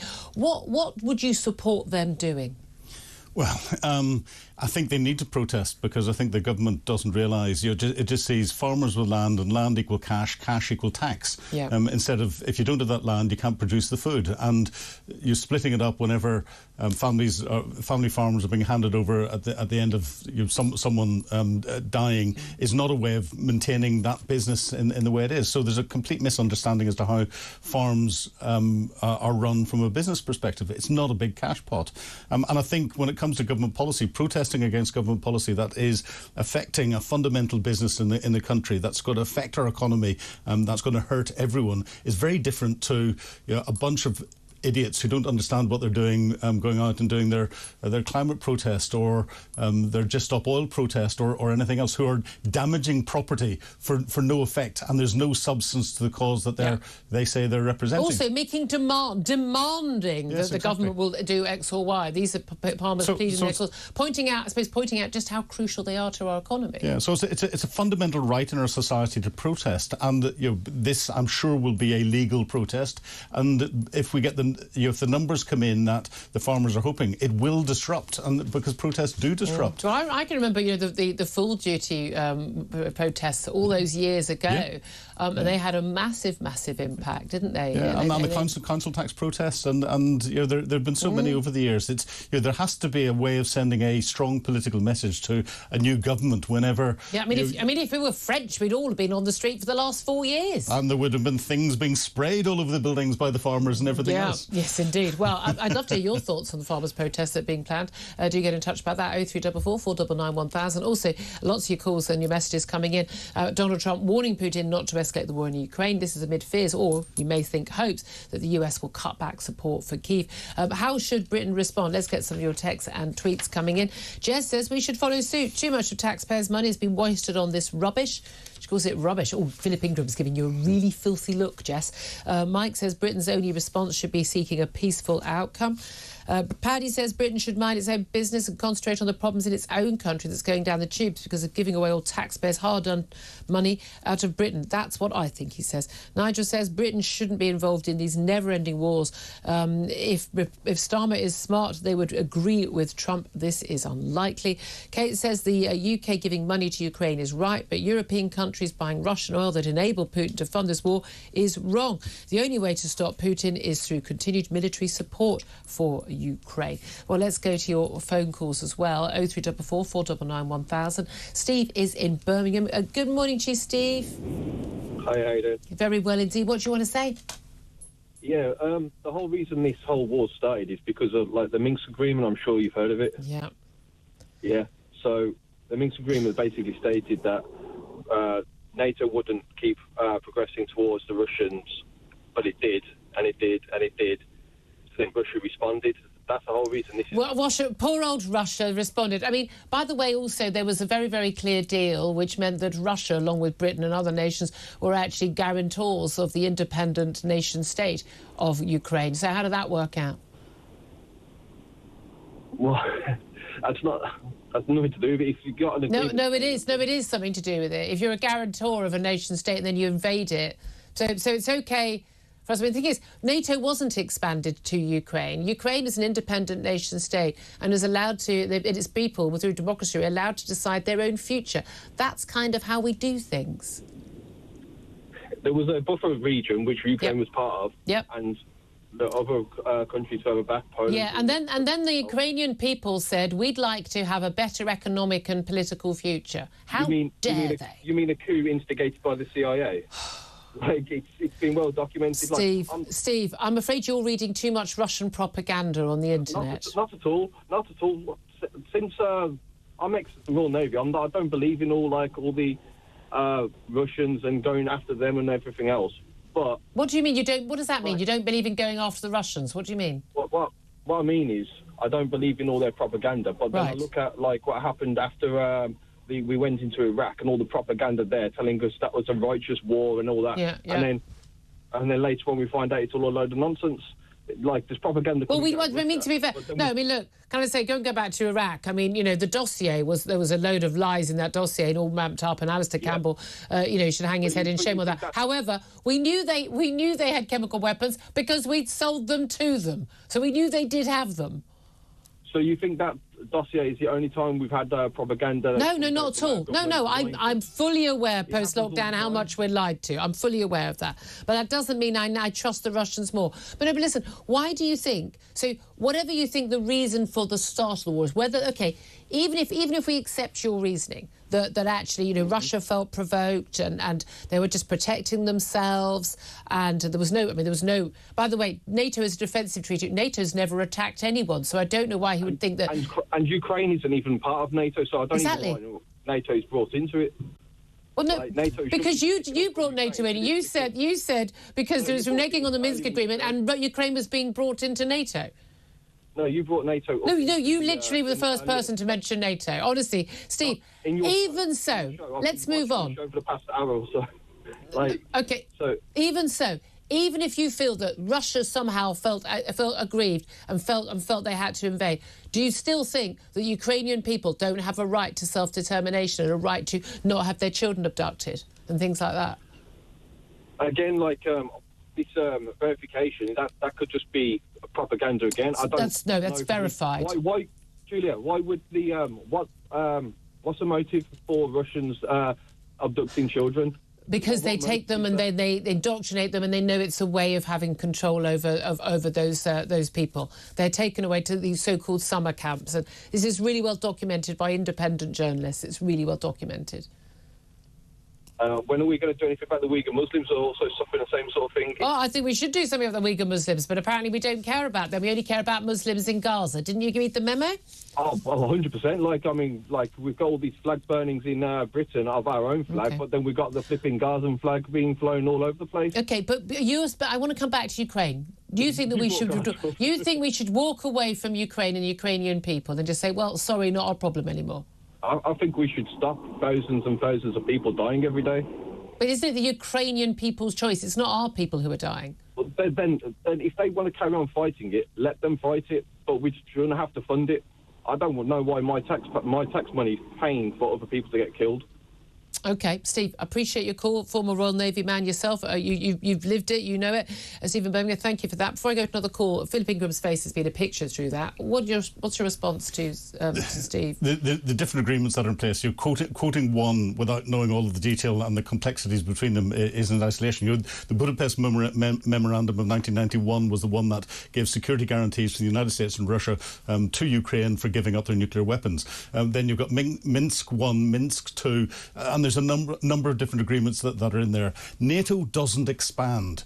There was no push or chance of Ukraine joining NATO in any... Still isn't, realistically. In any recent time. And NATO didn't push to expand into the Baltic countries and all the rest of it. They applied to join because... Finland, Sweden, because they saw the why do all these countries in Europe... Yeah. Want to join a peace agreement, a treaty with other defensive organisation against Russia? Why do they want to do that, Philip? And we see the Russians attacking into the Caucasus, into Georgia, into Chechnya. We've seen Russian expansionism across the world. Putin has turned around and said he wanted to recreate the old Soviet Union again, and is putting the pressure on. And this is where. His history, his failure to stick to any of the international agreements he signed to is where we can see and extrapolate and assess that he will come after other countries, whether they're NATO countries or other bordering countries. It doesn't really matter. Let's go to another phone call before we take a break. Andrew is in Hertfordshire. Good morning to you, Andrew. Good morning, Julia. Good morning, Philip. Thank you for your service. Julia, when you speak to the bloke from the NFU, get him to explain to you what the tax that the man that's done more damage to this country than Philby and Blunt, Miliband's going to do with a tax on fertiliser. Get the bloke in the farming to explain that to you. It's horrific. Okay, in relation to Russia, Philip just touched on it, and it's the real cause to the whole issue here. Putin knows that Tsar Peter was brought into Christianity in Kiev, and that is old Russia. And I don't know... Philip might have the correct pronunciation of it. That's what he wants to recreate.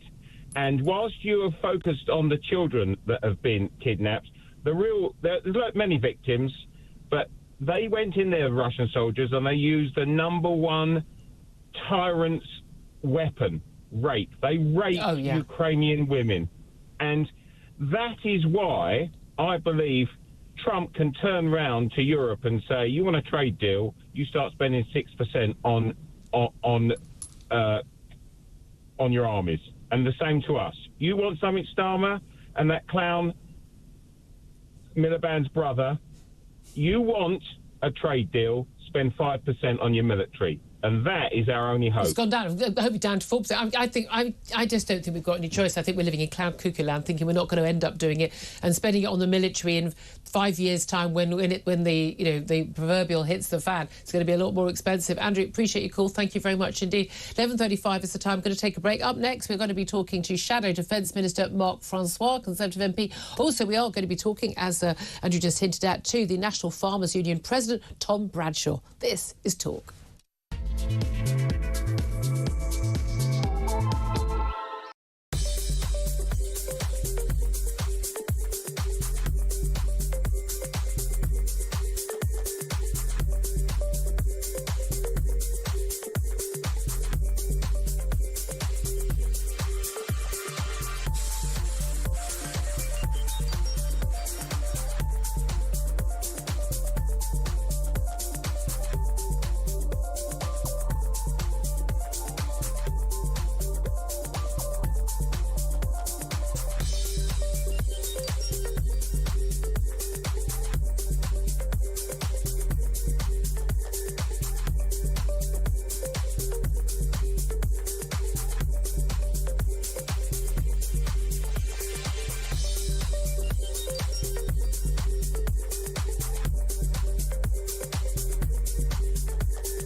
UK. On DAB+. On your smart speaker. On your smart TV. And on your side. This is Talk.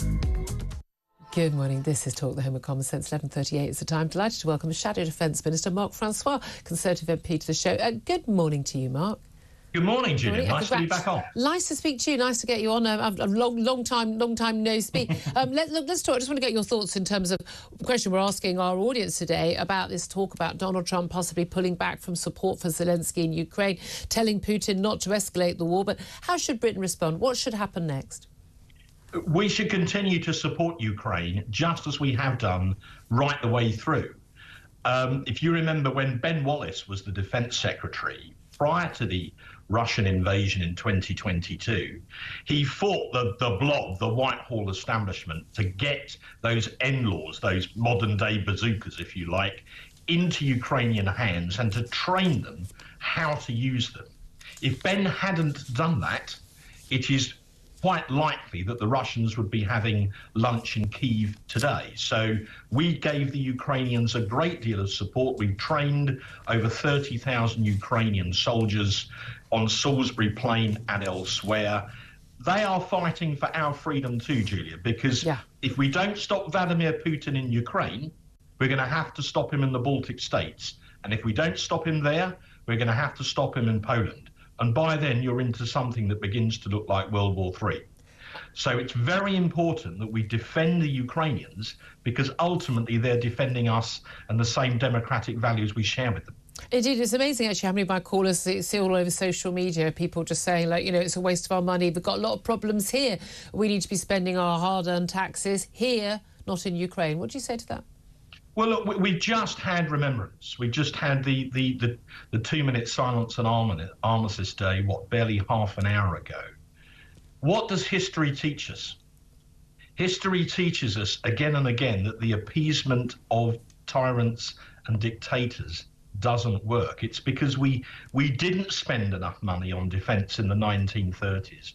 We appeased Adolf Hitler, and that emboldened him to invade Poland and led to World War II. So to cut your defence spending is actually a false economy.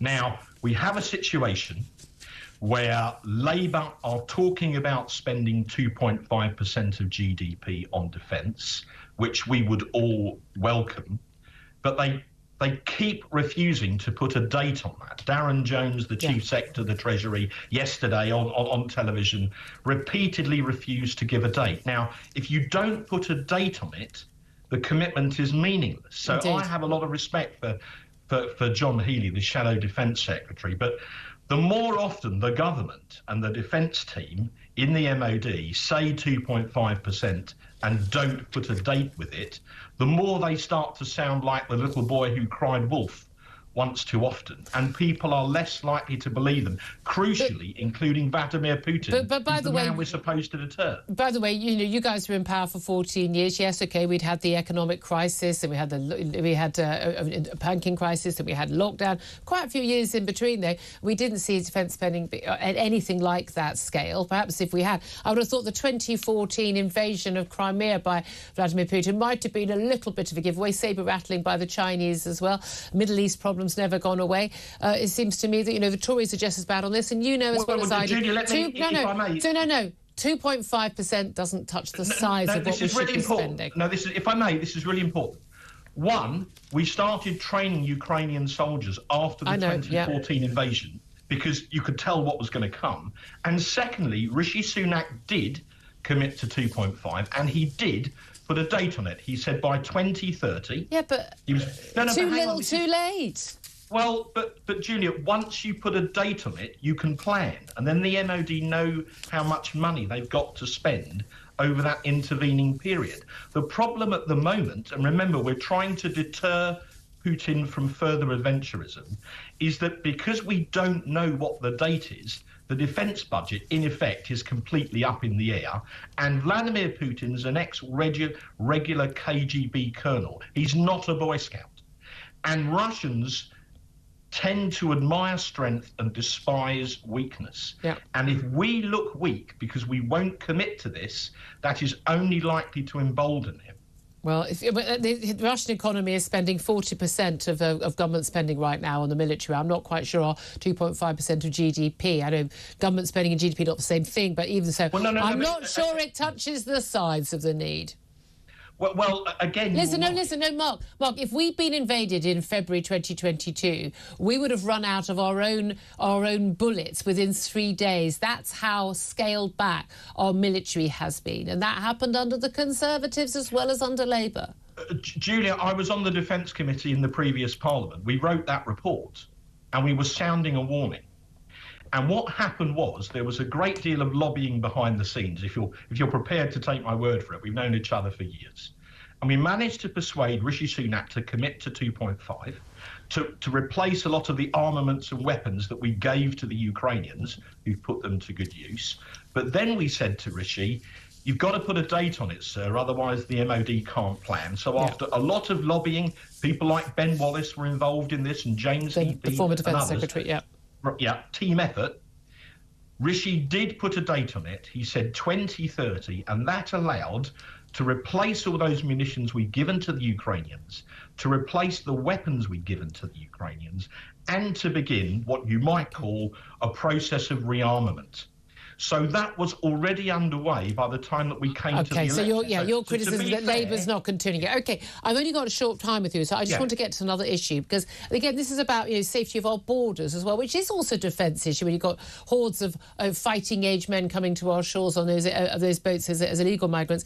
Home Office officials have apparently been, they say, underwhelmed by the approach that the new Prime Minister and Home Secretary Yvette Cooper are taking, and saying smashing the gangs won't work. We've heard from the new, the smashing the gang czar, whatever his title is, that actually there needs to be a deterrent as well. But even when it comes to people arriving in the country legally, we see from the front page of one of the papers today that hundreds of foreign criminals convicted of crimes as serious as murder, rape and child sexual abuse have been allowed into Britain from abroad, because all they have to do when they apply for a visa, I kid you not, is simply self-attest that, no, I've not been convicted of a serious crime, no checks are made, and then they could just walk into the country. We've got enough of our own wrong-uns. We don't need to import any more of any other country's wrong-uns. What do you make of both of those stories?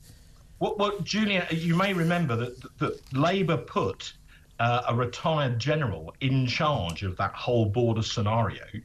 He then resigned within a few days of the election. Yeah.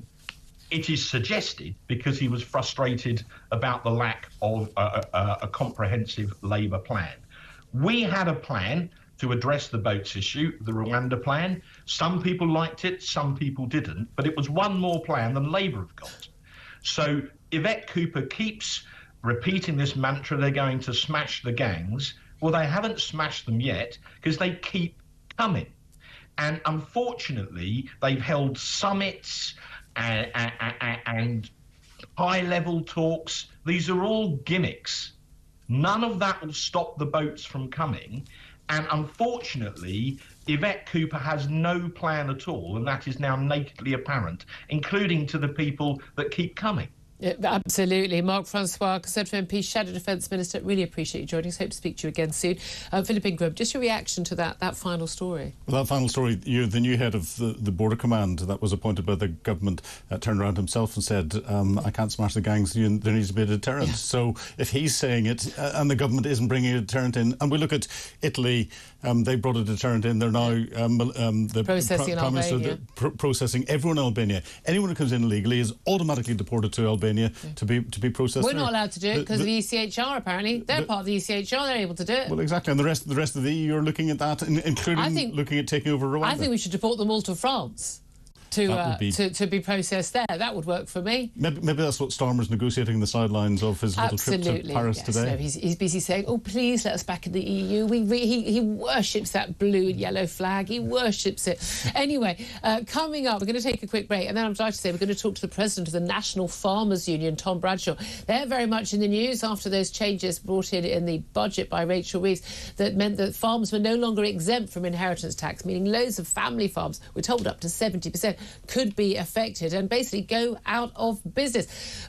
Talk of lots of protests next week, but what will those protests actually be? and what do they hope to achieve? We'll talk to him about that up next. This is Talk.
Anti-Semitism used to be outside of the establishment, outside of the institutions. It used to be, you know, a few knuckle-dragging National Front members in the 1970s who would go out for a punch-up in a pub.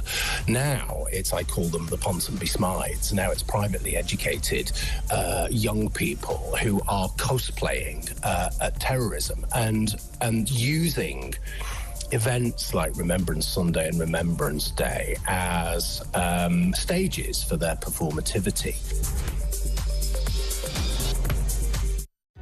Across the UK, on DAB+, on your smart speaker, on your smart TV, and on your side. This is Talk. This is Talk, the home of common sense. Thank you so much for joining me. Philip Ingram's still with me and delighted to be joined right now by Tom Bradshaw, who's president of the National Farmers Union. Good morning to you. Good morning, Julia. Now, I know you're in your car right now. Those watching on YouTube will spot that quickly because you're on your way back from a meeting with the Food Security Minister. And I suppose that's really where we really need to start our conversation, because a lot of people, including an awful lot of farmers, a lot of your members, very, very concerned about the food security in this country with the prospect of the impact of the latest tax changes in Rachel Reeves' latest budget. Can you just explain for people who haven't been keeping up on this, who don't know the rural life, what is it that Rachel Reeves announced that is causing such a problem for so many of your members? Well, first of all, Julia, they announced a change to agricultural property relief and business property relief. But they had stood on a platform. The Secretary of State, Steve Reed, had stood publicly last year and said they would not be changing agricultural property relief. So he had gone against his word. They then say they're protecting small family farms. But actually, the family farms that are producing the food this country relies on are absolutely in the crosshairs of this policy. No, just go back and explain a bit more again. Property relief and that. And this is related to inheritance tax, isn't it? It is all to do with inheritance. And so basically, inheritance family farms were exempt from this because of the need. You know, people farms go down through the generations and keeping those farms intact. But they basically said a £1 million threshold, which they said, well, would only affect a small percentage of family farms, but actually pretty much most farms would be affected by that. And we're not talking about farmers living in the lap of luxury, spending their money, are we? We're talking about farmers that are just making do. But that is the challenge, that this to all agricultural land was free from inheritance tax before these changes through agricultural property relief and business property relief.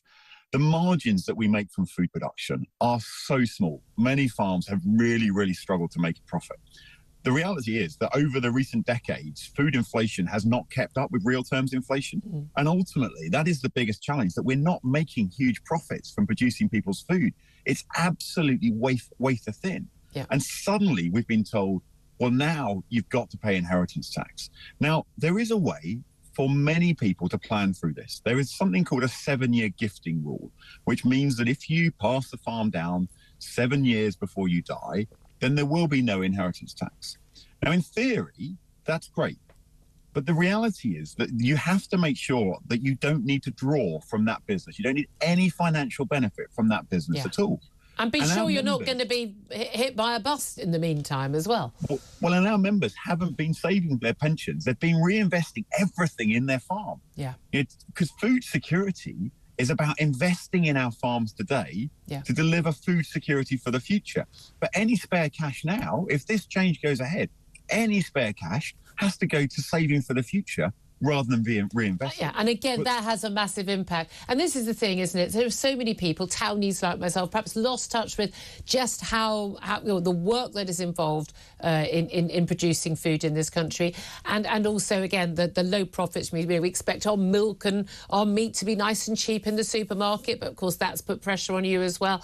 But also just completely not understanding the need for food security for our country to be able to feed the people of our country. And we rely on you and your members to do that for us.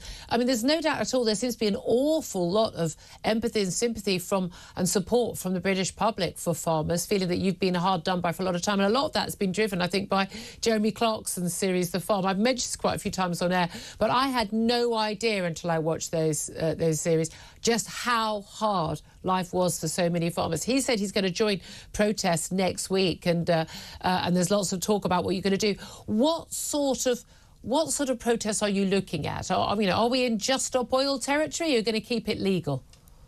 Look, there's two different events happening in London. The day after budget, the NFU announced a mass lobbying event for its members. Ultimately, it's elected parliamentarians, elected MPs that overturn this policy. They have to rise up against the government. I know they've only just been elected, but if they believe this is going to have an impact on their constituents, they have to do something about it. So we want our members to sit down with their MPs and tell them from the heart what this policy change means for them, their family, and their future. Mm. So we've got now 1,800 members. Originally it was 600, but the demand, the anger in the industry today, I've never seen anything like it. It is off the scale, but I also understand why. The policy is just such a blunt instrument. And so we will have those 1,800 members meeting with their MPs. Alongside that, there's another event that's being organised, a sort of focal point for those that aren't able to meet with their MPs within the NFU event that's being organised. I don't know who is speaking at that event or who's coming to that event, but really this is a demonstration of unity. And this is going to be outside Westminster. I think next Tuesday. Here's the thing. We've had protests before. We've had lorry drivers. With fuel duty. We've seen certainly farmers across Europe stage huge big demonstrations and protests. Blockading whole cities and the like. Is that the sort of thing do you think we're going to be seeing coming up ahead? I really hope not, Julia. You've already said that we've got the public support, and the public support through this over the last 10 days has been quite incredible. We've had nearly 200,000 people sign our petition. We know that some 58% want the tax overturned and only 23% are against it. That public support is so important, and we absolutely have to keep the public on side.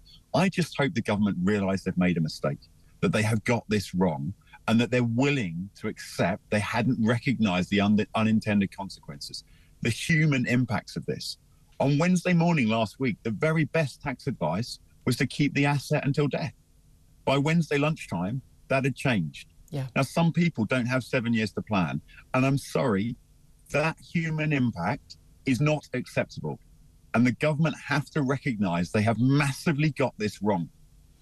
Yeah, I don't think this is a government that's very good at recognising that. So we've still got the cuts to the winter fuel allowance for some of the poorest pensioners still in place. A lot of people perhaps haven't, in government haven't perhaps understood exactly how hand to mouth a lot of farmers are living. Do you, if you had to put, had put your farm on it before it goes to the kids, would you think that you were going to get them to persuade the government to overturn this policy? I mean, if they want a relationship with rural England, the rural United Kingdom, it's all four nations coming to Westminster on that day. If they want a relationship, they want to build that trust. The trust has gone. Yeah. This single decision that we'd been promised wouldn't happen has just evaporated any trust there was. They need to get that back on track. And I really hope they are willing to just accept that not everyone's perfect. We all make mistakes, and we've just got to try and work together for the country's food security, Julia. We see all these challenges around the world, and we must get this right. Exactly. Tom Bradshaw, President of the National Farmers Union, so appreciate you joining us. Thank you very much. Let you carry on with your journey there. Philip Ingram, I mean, a very sort of, peaceful, negotiating tone there from Tom Bradshaw. But I mean, we know there are a lot of other farmers who want to go in hard. Yes, and clearly concerned about his members, and rightly so. And there's another tax that he didn't mention, which is the UK Carbon Border Adjustment Mechanism, another 150 million hitting farmers in 2027. Yeah, and that's it. An awful lot of farmers simply cannot afford that, can they? I want to talk to you more about this when we come back after the top of the hour. I'm going to take a quick break. Then we're going to be also talking about what is Trump going to do in office. We're going to talk to a man who used to advise him, Sebastian Gorka. Do stay tuned for that. This is Talk, the home of common sense.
Smart speaker, on your smart TV, and on your side.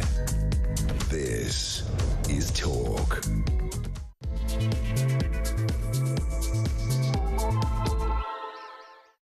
Good afternoon and welcome back to the show. I'm Julia Hartley-Brewer and you are with Talk. Whether you are watching on YouTube or on your connected device, listening on DAB Plus radio or on your smart speaker, it is fantastic to have your company. Thank you very much indeed. I'm with you until 1 o'clock. Ian Collins taking over after that. We've been talking today about the implications of Donald Trump's re-election on not just free trade but also the war in Ukraine. The Prime Minister has become the first British leader to attend Armistice Day in Paris since Winston Churchill in 1944. Laying a wreath at the tomb of the unknown soldier at the Arc de Triomphe. But then after that, we know that Keir Starmer is going to fly on to Baku, the capital of Azerbaijan, major oil-producing nation, which laughably is actually hosting the COP29 Eco-UN Summit.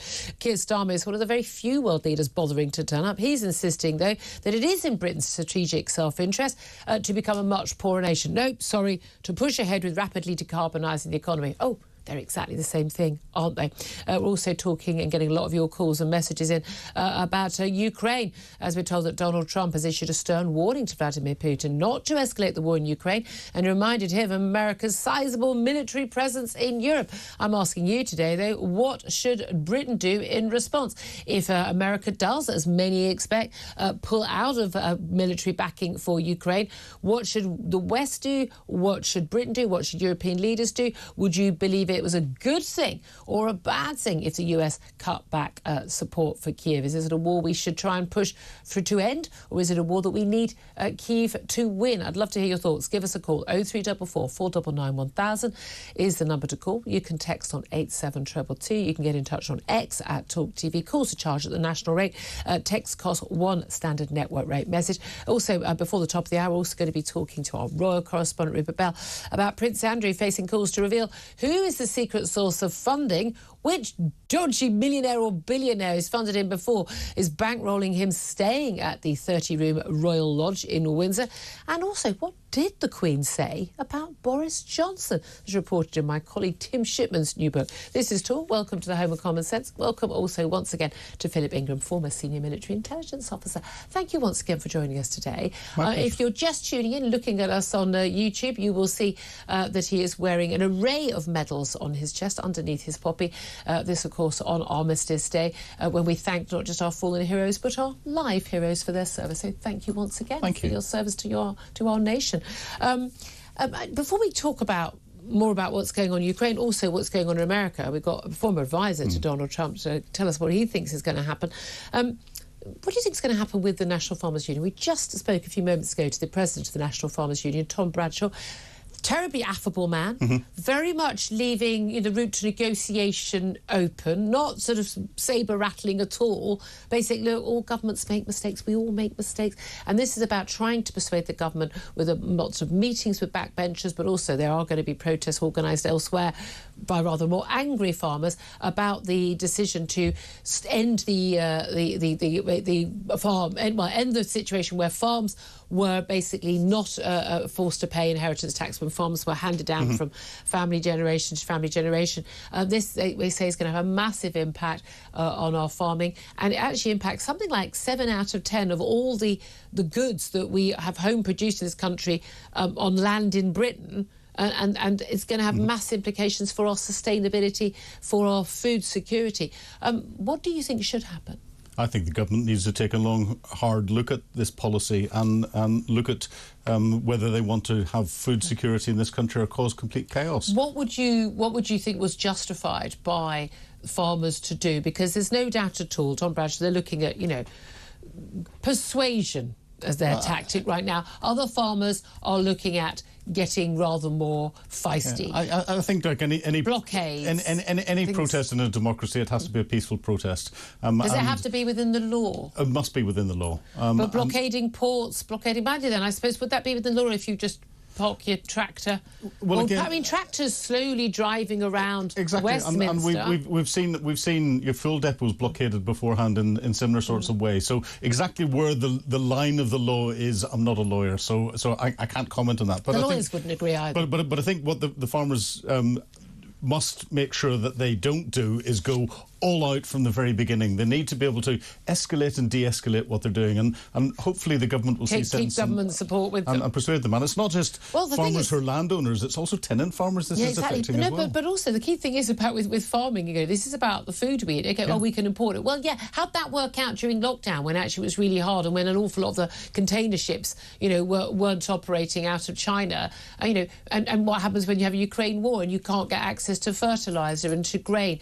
Actually being self-sufficient. We're not going to eat only British produce. We're going to want to get our blackberries or whatever from Chile or Turkey when it's cold here and things like that. I want to have all the produce I want all year round. We're going to do that, but we need to know that we have got a sustainable farming future in this country. That is not just in the interest of our farmers; it's in our interest. This is us being. We could be selfish and still support the farmers. Yes, we don't grow our own avocados and lychees and yet exotic fruits, but somehow we survive. But we got to love, by the way, all the wokerati who are also, climate change, happy to have their avocados flown in there, aren't they, for their avocados on sourdough. Yeah. Love avocado on sourdough. It's great. The salmon or a bit of bacon. But anyway, that's beside the point. You so fancy. But we have to recognise that our farmers underpin not just the economics in society, but underpin our society and our ability to survive. And therefore, anything that is causing them this level of angst needs to be... My last two conversations are with people who do useful jobs, a military man and a farmer. People who do useful, it's what Al Murray calls essential personnel, and I'm not sure I include myself in that, so thank you both for your service. Let's talk to someone else. I wonder if he calls himself essential personnel. Certainly over the years he has been essential personnel to the President-elect of the United States, and indeed on election night he was with him by his side. Sebastian Gorka, former advisor to Donald Trump, joins us right now here on Talk. Good afternoon to you. Greetings, Julia. Wonderful to be back with you. Lovely to talk to you. Now, we've not spoken for a while. I know you've spoken to Mike quite a lot. I mean, early hours and all that. Let's talk about Donald Trump and what's happening now, because we understand there was a phone call between Donald Trump and Vladimir Putin last week. The Kremlin are now saying it didn't happen. We're not entirely sure whether we should believe them on that. But the conversation, we understand, was basically the president-elect saying to the Russian president, don't escalate the war in Ukraine. And yet, at the same time, we understand that he's very keen, your old boss, to actually get rid of the war, de-escalate the war in Ukraine so much that he wouldn't actually be providing US military support and he would force Zelensky to the negotiating table. What do you think's going to happen? Oh, I know exactly what's going to happen because my former boss has discussed it at almost every single one of the more than 250 rallies he held during the election. He will force both of these gentlemen to the negotiating table. He will tell the president in Kiev, look, it's tough, but you've got to recognize that certain things have to be sacrificed. Getting Crimea back is probably off the table right now. And he's going to tell Putin, look, if you think the last few years were bad, the aid given to Kiev is going to look like a picnic if you don't stop the bloodshed. President Trump wants one thing to happen, the fighting and the bloodshed to stop, and he will make sure both of those individuals come to some kind of ceasefire. Now, I'm confused. So we're told he wants to end military aid to Ukraine, but he's basically saying to Vladimir Putin, I'm going to up military aid to Ukraine. You're being told that by people who have no idea what they're talking about. So he's basically saying, when he says he wants Putin to de-escalate, what does he mean by that? He means that he wants the war to end. It's very simple.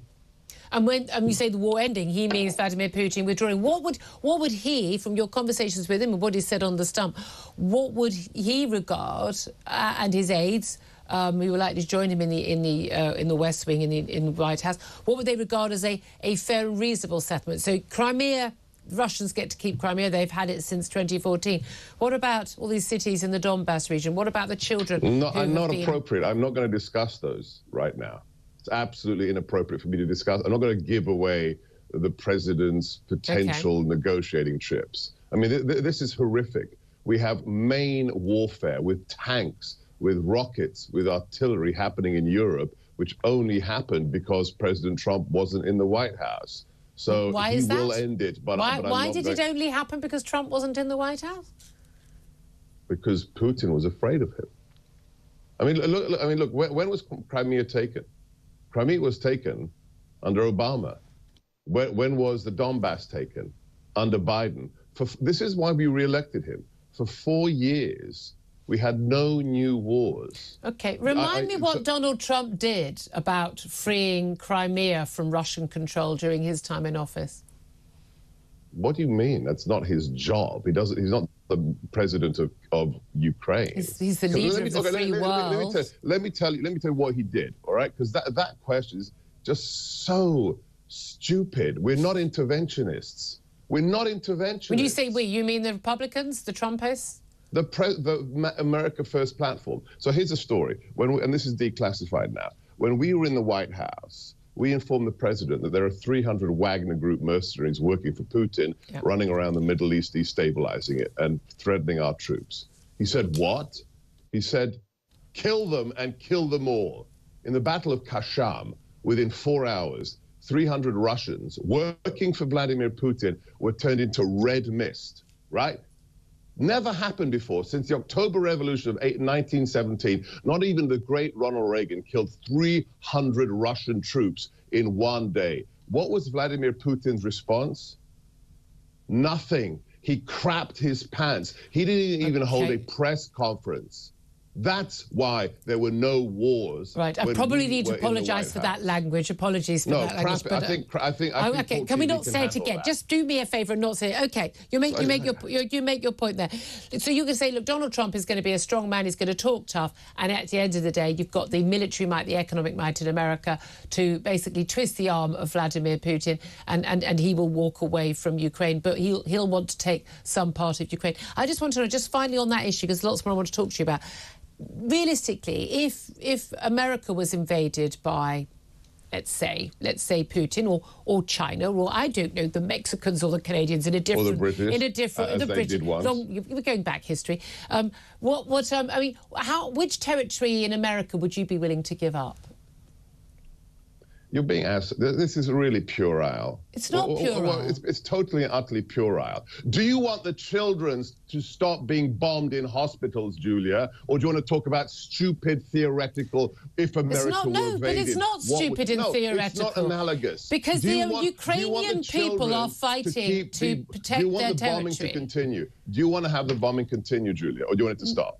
I would like the bombing to stop. That's the only thing that... But I don't think it's going to happen. But here's the thing. I would like them to stop. I believe if the West showed a stronger willingness to stand up to Vladimir Putin, A, it wouldn't have happened in the first place. On that I agree. Troops? And B, they could stop it now. If the message goes out to Vladimir Putin... Let's stop here. So do you want British troops to die in Ukraine? Is that what you're calling for?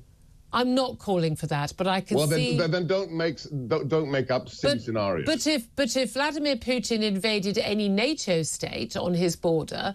and he's saber-rattled about doing that, and many of those nation-states are very fearful of that. The reason why we've got, by the way, new members of NATO as a result of that, then yes, British blood would be spilled. Yeah, and Ukraine is not a member of NATO. It is not. You made a good point. But yes, British blood would be spilled, because that would be our duty under the NATO treaty. You made the most important observation. Article 5 of the Washington Treaty does not apply to Ukraine, period, end of story. OK. We'll move on, because I've got so much more to talk about. Lots of talk today about tariffs from the United States. Donald Trump, despite many people thinking the Republican being a free market party, very much protectionist, talking about America first, got no issue with that. More countries should worry about their own people first. I accept that. But there are fears of a trade war. What is likely to be threatened, and what will the tariffs be on? Oh, it's very clear. We do believe in free markets, but they have to be free and fair. If you're manipulating your currency, like China, if you're putting on 200-300% tariffs on American goods, you can't buy American cars in China. Why is that? Because it's impossible to sell them there.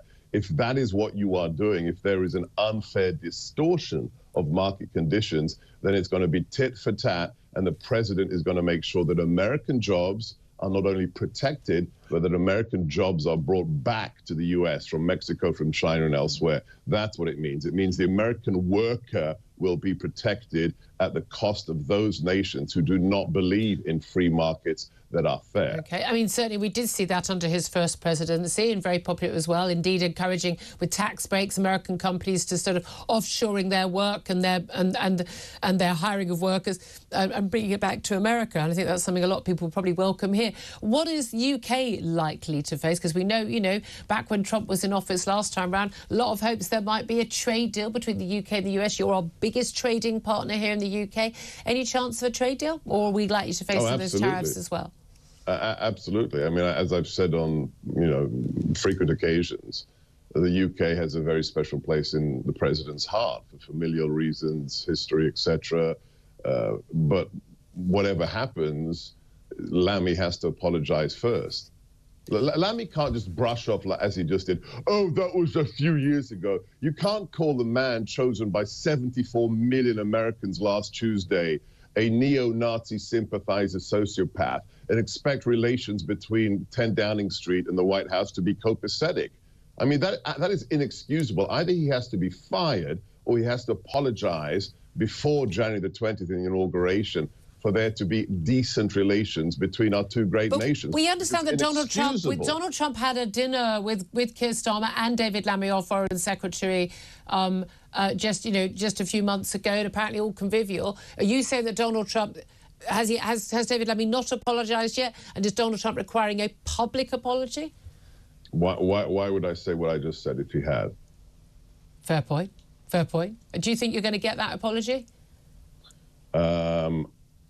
If Keir Starmer knows what he's doing, then he's going to order Lammy to apologise publicly. So basically you're saying a trade deal to help British business, the British economy, a trade deal and not being subject to the tariffs which may hit other parts of the world, that is going to be absolutely contingent on our Foreign Secretary, David Lammy, publicly apologising. I never said that. Now you're putting words in my mouth. I said if the relationship should return to its proper place as quote-unquote the special relationship, then it won't be at that special place unless Lammy takes the requisite action or the Prime Minister does. OK. Can I ask you just finally, we're 5 days on from Wednesday morning. We woke up to the news that Donald Trump had likely and now shown to have won by a pretty good, solid landslide, not just the Electoral College, but the popular vote as well, the American presidency back. To watch extraordinary meltdowns by many on the Liberal left. I mean, absolutely losing their minds. It's been, I've got to be honest with you, hilarious to watch over here on this side of the Atlantic, even more extreme on your side of the Atlantic. What do you, as a Donald Trump long-time supporter and friend of the president-elect, what do you make and what does he make of those, I suppose, meltdowns by the left? Well, look, you just need to watch the 70-second clip of Brendan O'Neill on your show, which I used, which was superlative. Brendan understands why the American people, white, black, and brown, re-elected President Trump after 8 years of being called a Nazi, a white supremacist, facing complete political persecution by the courts. And the delicious thing is, the left, the Democrats, have no idea. When you have leading Democrats going on CNN saying, well, it's because black men are misogynists and they didn't vote for Kamala Harris, keep on digging that hole deeper.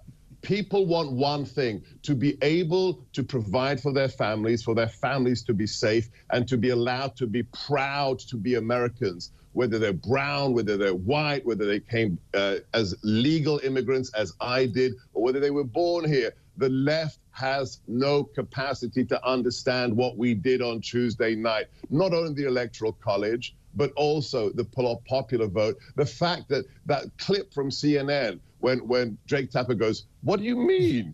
What do you mean? No counties? Kamala Harris didn't win one county in more votes than Biden. How is that possible? Yeah. Because the left has become a self-loathing pit of cultists, whether it's transgenderism, whether it's giving money to Iran, whether it's saying America is evil. It's like the left has no idea why we won, and that's great because we're going to trounce them again and again. Well, this is the thing. Do you think they are even capable of learning the lessons of why they got it wrong? Because I've not seen any evidence of that yet. There's not one pragmatist amongst them. Look, you don't have to like Bill Clinton. You know, having sex with 21-year-old interns in the Oval Office, not a nice thing. But at least he reined in the loonies. There's nobody. When the Democrat Party says, what do you mean borders? We don't need borders. 20 million illegals, that's great. Come on in, come on in. When you've got lunatics like that and nobody says, excuse me, borders matter. And young girls shouldn't have their breasts removed in the name of transgenderism. That's diabolical. Nobody's doing that. It has become a cult. I was hoping that the trouncing would make them kind of like pause, look in the mirror and maybe say, you know what, maybe we need to dial it down. They're doing the opposite. They're ratcheting it up. That's how much of an absolute psychotic cult they are. Well, on that note of agreement, actually, Seb Gorka, Sebastian Gorka, former advisor to Donald Trump, really appreciate you joining us. Hope to speak to you again soon. Thank you for that. Philip Ingram. Interesting. It's whenever people are selective about choosing where agreements are in place. I don't think Donald Trump's going to want to break an international agreement. And the Budapest Memorandum signed on the 5th of December 1994 gave security guarantees to respect the signatories' independence and refrain from use of force. And the signatories that guaranteed that were Russia, the United States and the UK. Exactly. So if Donald Trump forces Zelensky to give any territory away by putting a set of those conditions up, he'd broken that international agreement. Indeed. Well, I'm still looking forward to more of your calls about Donald Trump warning Putin not to escalate the war in Ukraine amid fears or hopes, depending on how you look at it, the US will cut back support for Kyiv. What should Britain do in response? Love to hear your thoughts on that. 0344 499 1000. Love to hear your thoughts on what Seb Gorka had to say about possibility of tariffs and America first. Maybe that's what Britain should do first. Although actually the thing that's in interest of most people is actually free trade. We get cheaper goods. Tariffs is just putting the price up for you. But also your reaction on the farming issue as well. Prospect of farming protests coming up next week. I think they're starting very much with protests, talking to your MP in Parliament. I wonder how much they will escalate. I wonder what support you would give those people. Maybe you're like me. You're like, got no time for the Just Stop Oil malarkey and all the climate change lunatics. But actually, you know what, when it comes to the farmers, maybe you'd offer them rather more leeway. Love to hear your thoughts on that. Give us a call. 0344 499 1000 is the number. This is Talk.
If you look back in the 50s and 60s, the average school child in Pakistan probably went to the same kind of education as a school child in the UK. We tend to forget, and by the way, I know the left will gonna hate me for that, but I think that when there was a time when the British tried to make the world more like Britain was actually a good time. I mean, the British education system, I would still argue, is at the heart of the success story of countries like Singapore, of what's going on in India, and what could have been possible in Pakistan. You're saying there's something good about colonialism, Rob? Yes, I am.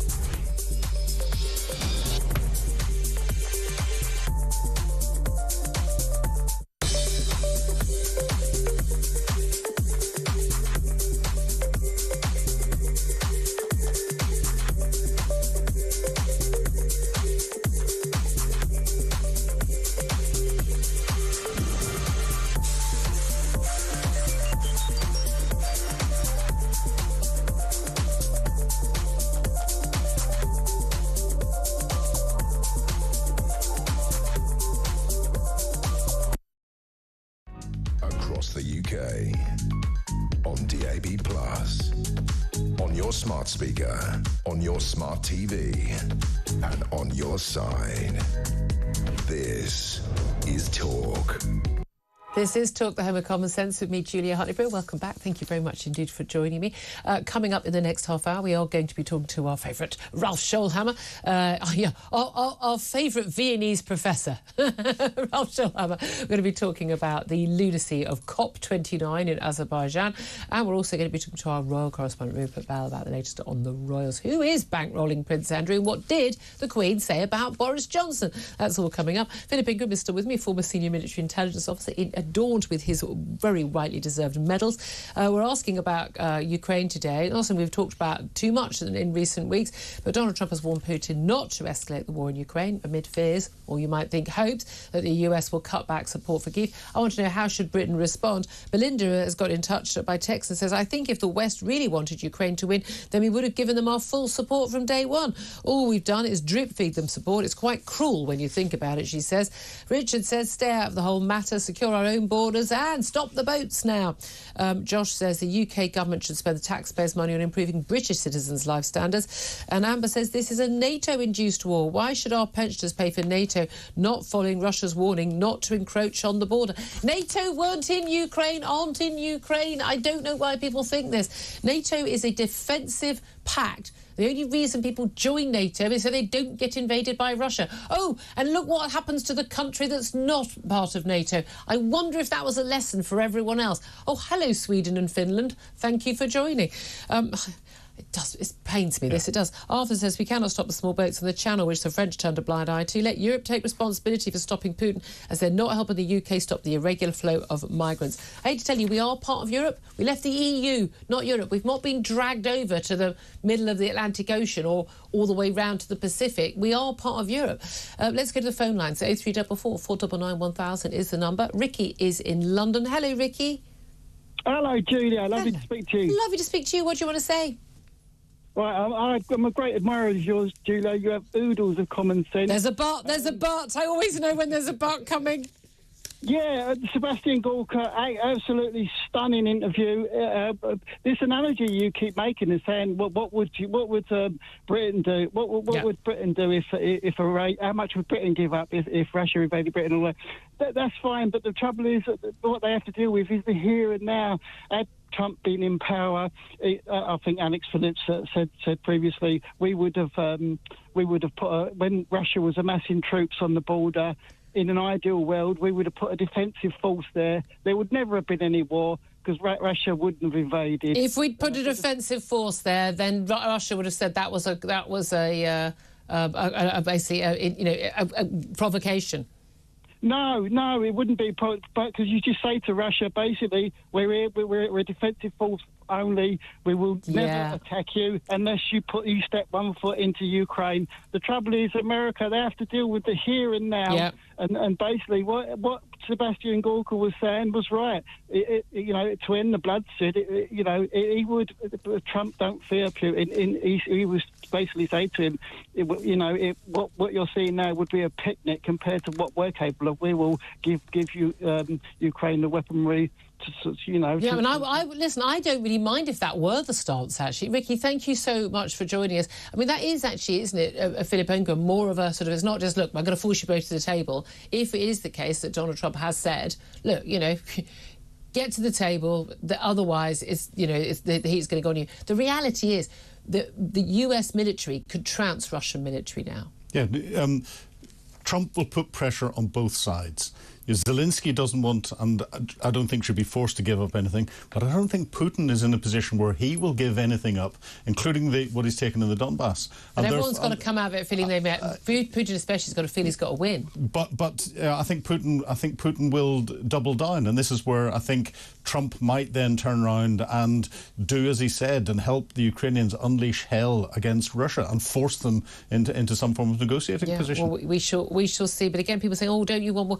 No one wants war. The trouble is, it's a question of how you end war and prevent future wars. If you want worrying about bloodshed today, but ignoring possible bloodshed in the future is not how you deal with these things. And this is having a direct impact in the UK. That's why our energy prices have gone through the roof. That's why food prices have gone through the roof. It's an international community. And then people said, well, then if we didn't have sanctions on Russia, we literally just carry on. By the way, these sanctions are a waste of space anyway, because what we're doing is we're now buying our oil from India after India's bought it from Russia. I mean, and again, I've said all the way along, the countries that have decided to sort of side with Russia or stay neutral. Well, noted. But again, a stronger American president would have said, as we saw post, the 9/11 and things, you're either on our side or you're against us. Pick a side. Choose wisely. And India and countries like that should have been told, choose wisely. The other people that don't realise is we're not giving money to Ukraine to spend.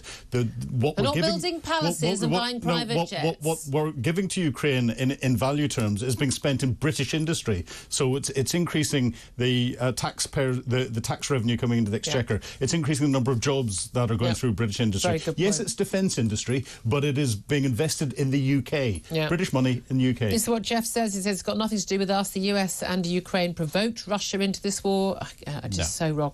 Trump and Putin will stop it and come to a sensible agreement. Let's give peace a chance when the warmongers leave office in January 2025. I mean, just deep sighing. But there we are. Right, let's go to another phone call quickly before we go to a break. Mark is in Watford. And Mark, you wanted to talk about the farming protest. What do you want to say? Well, we've spoken about this issue before, Julia, and since we last spoke, the situation has got worse. Yeah. I am disgusted with British politicians in the fact that we do not want to support our own manufacturing. Yeah. Since probably 1997, I've seen production, manufacturing and industry in this country be slashed, whether it be steel... But Mark, that's a good thing, because it helps us towards our climate change targets. Didn't you read the memo? Oh, I read the memo, all right, but I've seen us get poorer every year because of it. Yep. So the protest next week is, there's a big difference to that, to Just Stop Oil, and it's a purpose and a cause, not just for farming, although I think that's most important, front and centre, but for all of us, because it's going to cost us more from importing food. We're going to become poorer, but most importantly, farmers have built their businesses up from the ground. We should take pride in going to our local farm shops. Yes. We should be proud of the fact that we produce good, wholesome food. And if you've ever had food like strawberries or something in the winter when they had to be imported, the quality is not there. It's not there. And also, by the way, that ridiculous nonsense after about Brexit. Oh, we'll have terrible cruelty in our farms because we've got all these EU laws. Sorry, our standards are far higher than they are. By the way, remember the horse lasagna fun and games we had a few years back. Mark, really appreciate your call. I know a lot of farmers will as well. Thank you for that. 12:35 is the time. We'll take a quick break. Up next, we are going to be talking to Ralph Scholhammer about the abject nonsense that is going on in Azerbaijan at COP29. This is Talk.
the UK. On DAB+, on your smart speaker, on your smart TV, and on your side. This is Talk. Good afternoon to you. This is Talk, the home of common sense. Philip Ingram is still with me. Delighted to be joined right now by Ralph Schulhammer, political theorist and professor at Webster University in Vienna, to talk about what else, the most important thing that's happening in the next few days. I am, of course, talking about the COP29 talks in Baku in Azerbaijan. Good afternoon to you, Ralph. Good to see you, Julia. How are you doing? Very well indeed. Delighted not to be in Baku and at the COP talks for so many different reasons. Now, I know you've attended these COP summits before. Now, these COP talks, we had COP26 famously here in the UK, in Glasgow, in Scotland, and this was all about saving the world. And it's the last chance to save the world from climate change. And every single one of these 29 COP summits has been about the last chance to save the world. What are they claiming they're going to do this time round? Well, as you know, very often you can judge the quality of a party not just by the people who show up, but also by the people who don't show up. And last year in Dubai, there were about 86,000 attendants. This year, it's not even going to be half. Donald Trump is not showing up. Olaf Scholz is not showing up. Emmanuel Macron is not showing up. The president of Brazil is not showing up. The president of South Africa is not showing up. So it was cancellation after cancellation. The US president's not turning up. Yeah, but guess who is going? In defense of Joe Biden, he probably forgot that it takes place. I will cut him some slack. But fair. But guess who is going? Because it's a top priority after leaving Armistice Day commemorations in Paris. Our Prime Minister, Keir Starmer, is going to turn up. Of course he is. Because like on everything else, he has got everything completely wrong. Now, there was a time when all the political leaders would turn up and it was all about, even Indian Prime Ministers who basically don't have any interest in this stuff, but they would pay lip service to it. And it was all about, there's a lot of, we saw greenwashing by countries like that, but other countries trying to be leaders of their nations, leaders of the world in green energy, and it's all about saving the planet. I'm guessing that the shine has kind of come off that pontificating on the world stage now. Well, look at it from this perspective. The whole climate change, like the political side of it, but the climate change as a scientific phenomenon is a different issue. But the political thing was a luxury belief. And this was something we could afford in the West as long as we did economically well. Unfortunately, believing in it also made us pursue policies that made us poorer, and now being poorer has political ramifications. We looked at the elections in the United States. We have upcoming snap elections in Germany if they, and I'm quoting the last headline from the Telegraph, if they can get all the paper ballots, because apparently Germany is not just running out of energy, they're also running out of paper. So who would have thought? The world's most incompetent government is Germany, driven by its energy agenda, and for whatever reason, Keir Starmer and Ed Miliband want to repeat this in the United Kingdom. Why anybody in Britain would want this is a separate issue. But no, this is reality now. We talked on this on your show before. Like we always said this on the path from prosperity to poverty is going to be riot, or in this case, an upheaval, if you want, at the voting booth. And this is precisely what's going to happen. Absolutely. And again, as you mentioned Germany, right, just as we saw the Donald Trump being re-elected in the United States, very much sort of saying, look, pull out of Paris Agreement and all the climate nonsense and drill, baby, drill for the liquid gold that is oil. And of course, America's been doing that all along. And thank God they had, because when we saw the Russian invasion of Ukraine, where did we start getting all our liquefied natural gas from? From America. Thank God they've been doing the fracking and the drilling, even if we weren't doing it. But then we've seen Germany, the powerhouse of Europe, driving the European economy for the last 40, 50 years, collapsing in on itself, unable to actually keep the lights on, industry collapsing, closing down, going abroad, and we are literally saying, let's do what they did. No, and you're right. And just as a little add-on to your previous conversation that I saw, one must not forget it will not be the personality of Trump that potentially persuades Putin to make a deal. It's much more his energy policies, because Putin knows if he's capable of doing it, we have to wait and see. But if he unleashes US energy, that will drive down prices. And nothing is going to hurt Putin more than low prices for energy on the global markets. So if he sees that coming, if he sees the writing on the wall and he knows that his war machine might run out of money, not because of sanctions, but simply because the US are driving down prices, he might be much more willing to come to the table. Again, Putin is a criminal. but he's also a realist. And I think if he sees that he can no longer conduct the war as he thought he could under a Biden Brussels, let's call it a Biden EU administration, if you want to use this kind of collective term, then of course I think he would be willing to make some kind of a deal. And we hope it's going to be the best possible for Ukraine, but unfortunately sacrifices potential will have to be made, I'm afraid. Indeed. I mean, cheap, reliable and secure energy is basically the cornerstone of any thriving economy. And indeed, we now know thriving democracy as well, because it's absolutely crucial for people to feel the benefits of that. I did find it fascinating that part of the debate at this COP summit, not that anyone's really there to debate it, is that how much money, how many trillions of dollars every year should be given to third world countries and to help them on the climate change, and the mind-blowing madness of a lot of rich countries, only rich because they've used fossil fuels to industrialise, to create wealth for their nations and their people, to then tell poorer countries, we need to pay you a load of money to not industrialise, to not have cheap fossil fuel energy, to keep poor. I mean, the madness of that and the immorality of that absolutely blows my mind.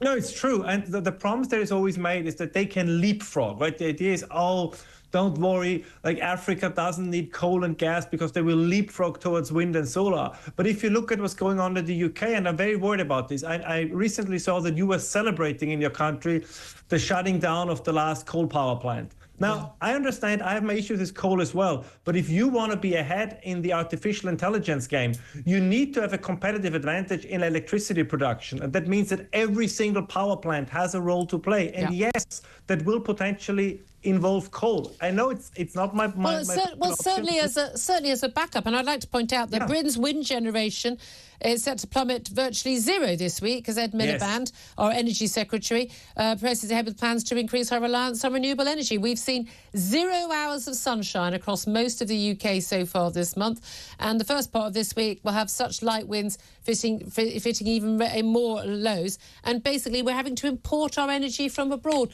I mean, this is untenable in a first world country that wants to be wealthy.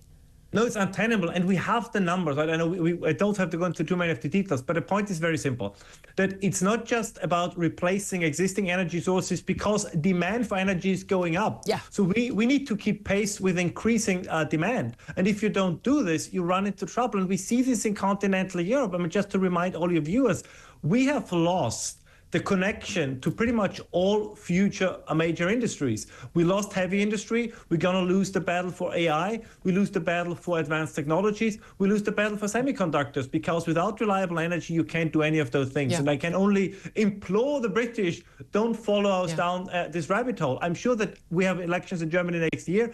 They will at some point have to make a course correction under a lot of pain. So spare yourself all the pain and correct the course quicker than we did. Yeah, absolutely. They're not listening. There's no way that Keir Starmer or Ed Miliband are listening, because they're too busy flying to Azerbaijan to go and just sort of hold court and be morally superior while they're impoverishing our nation and making us less secure. It is madness, but I'm afraid I think we're going to have to hit ground zero. But it's going to have to get very, very, very bad before they actually realise that net zero ain't going to work. Ralph Scholhammer, always great to have you on, talking sense on all these things. Philip Ingram, I mean, makes a very good point. The AI point is very, very crucial, isn't it? That people don't realise AI involves the hugest amount of energy off the scale of what most other industries are using. You need to have cheaper, affordable, reliable energy, which we don't have. Yeah, well, it's AI, and it's the storage that's needed for all of the data that we've got out there and everything else. And you know, we're going to make no difference as a nation.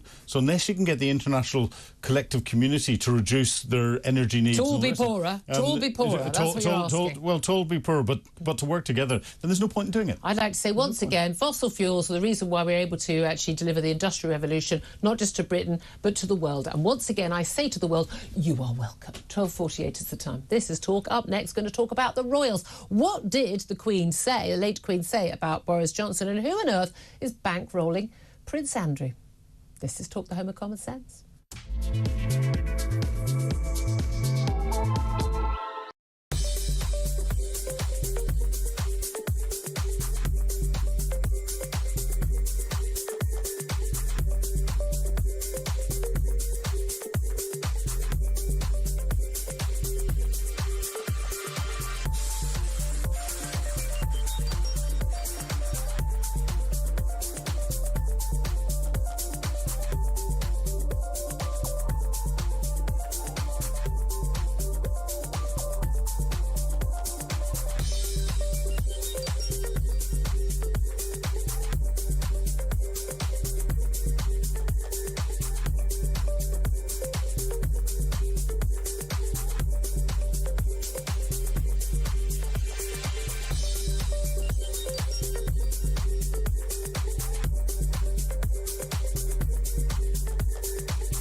He took his own life, and it was determined that that was not because of his service, but because of outside events, even though his service career was long and extraordinary and traumatic. And her children get no support at all. We don't try to discriminate. Where we say, have you served? The individual has died. They have left behind family. That should be the end of the conversation. Agreed.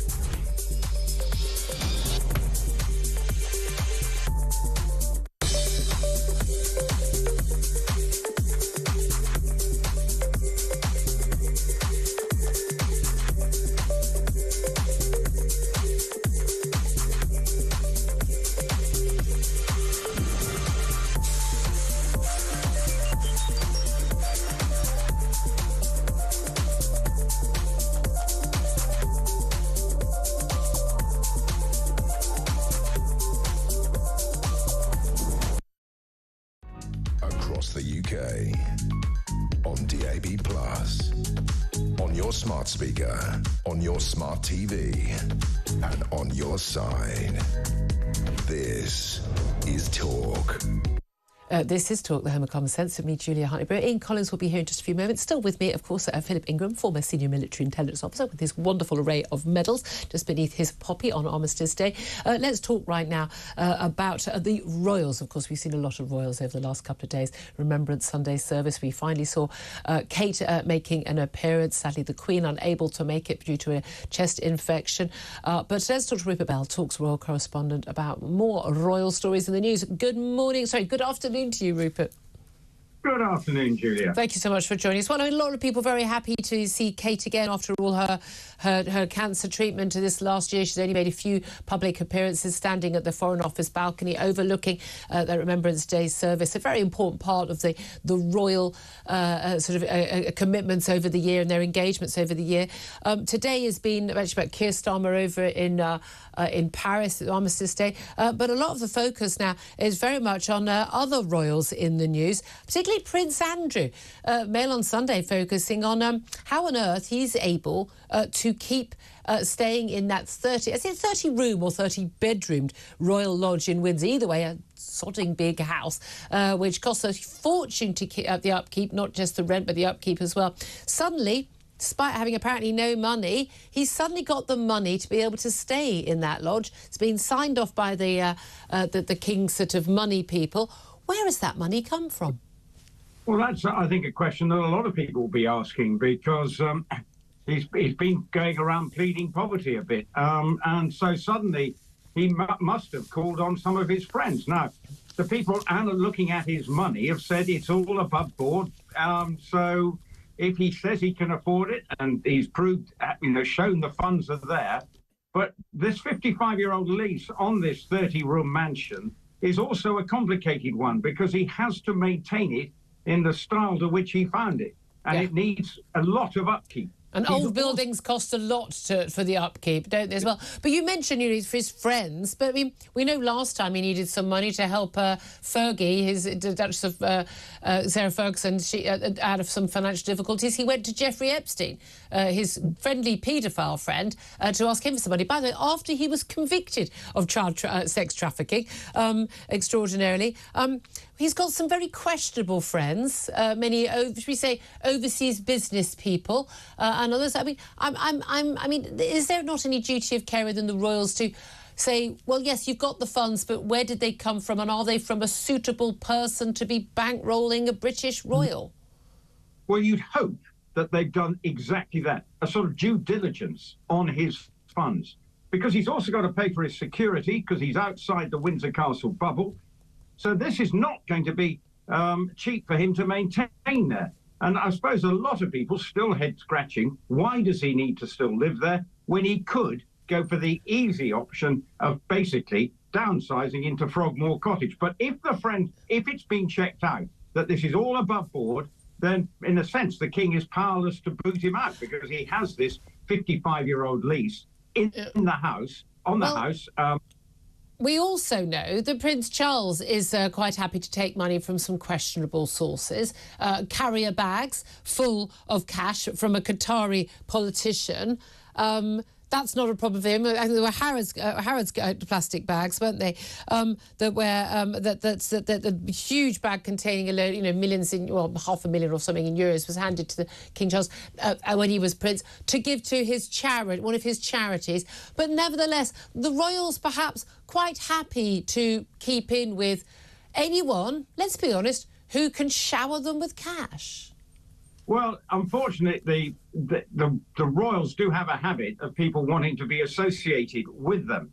Look, we've been seeing Donald Trump proudly showing photographs of the royal family and how proud he was that he was with the king and he's with the queen. So they, unfortunately, or fortunately, depending on which they do attract people want to be associated. Donald Trump was at least a democratically elected president of our biggest ally, not some, dodgy billionaire somewhere. Just finally, I just want to ask you about Tim Shipman, my colleague here, who's former political editor of the Sunday Times, old colleague of mine, got his brand new book, the fourth of his, what's the equivalent of a trilogy, a quadrilogy, all about sort of post-Brexit and all those years.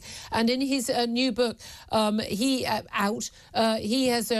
claimed that the late Queen made a very cutting remark about Boris Johnson before she died, joking at a family gathering in Balmoral, "At least I won't have that idiot organising my funeral now." She'd later apparently said that Boris was better suited to the stage than to being Prime Minister.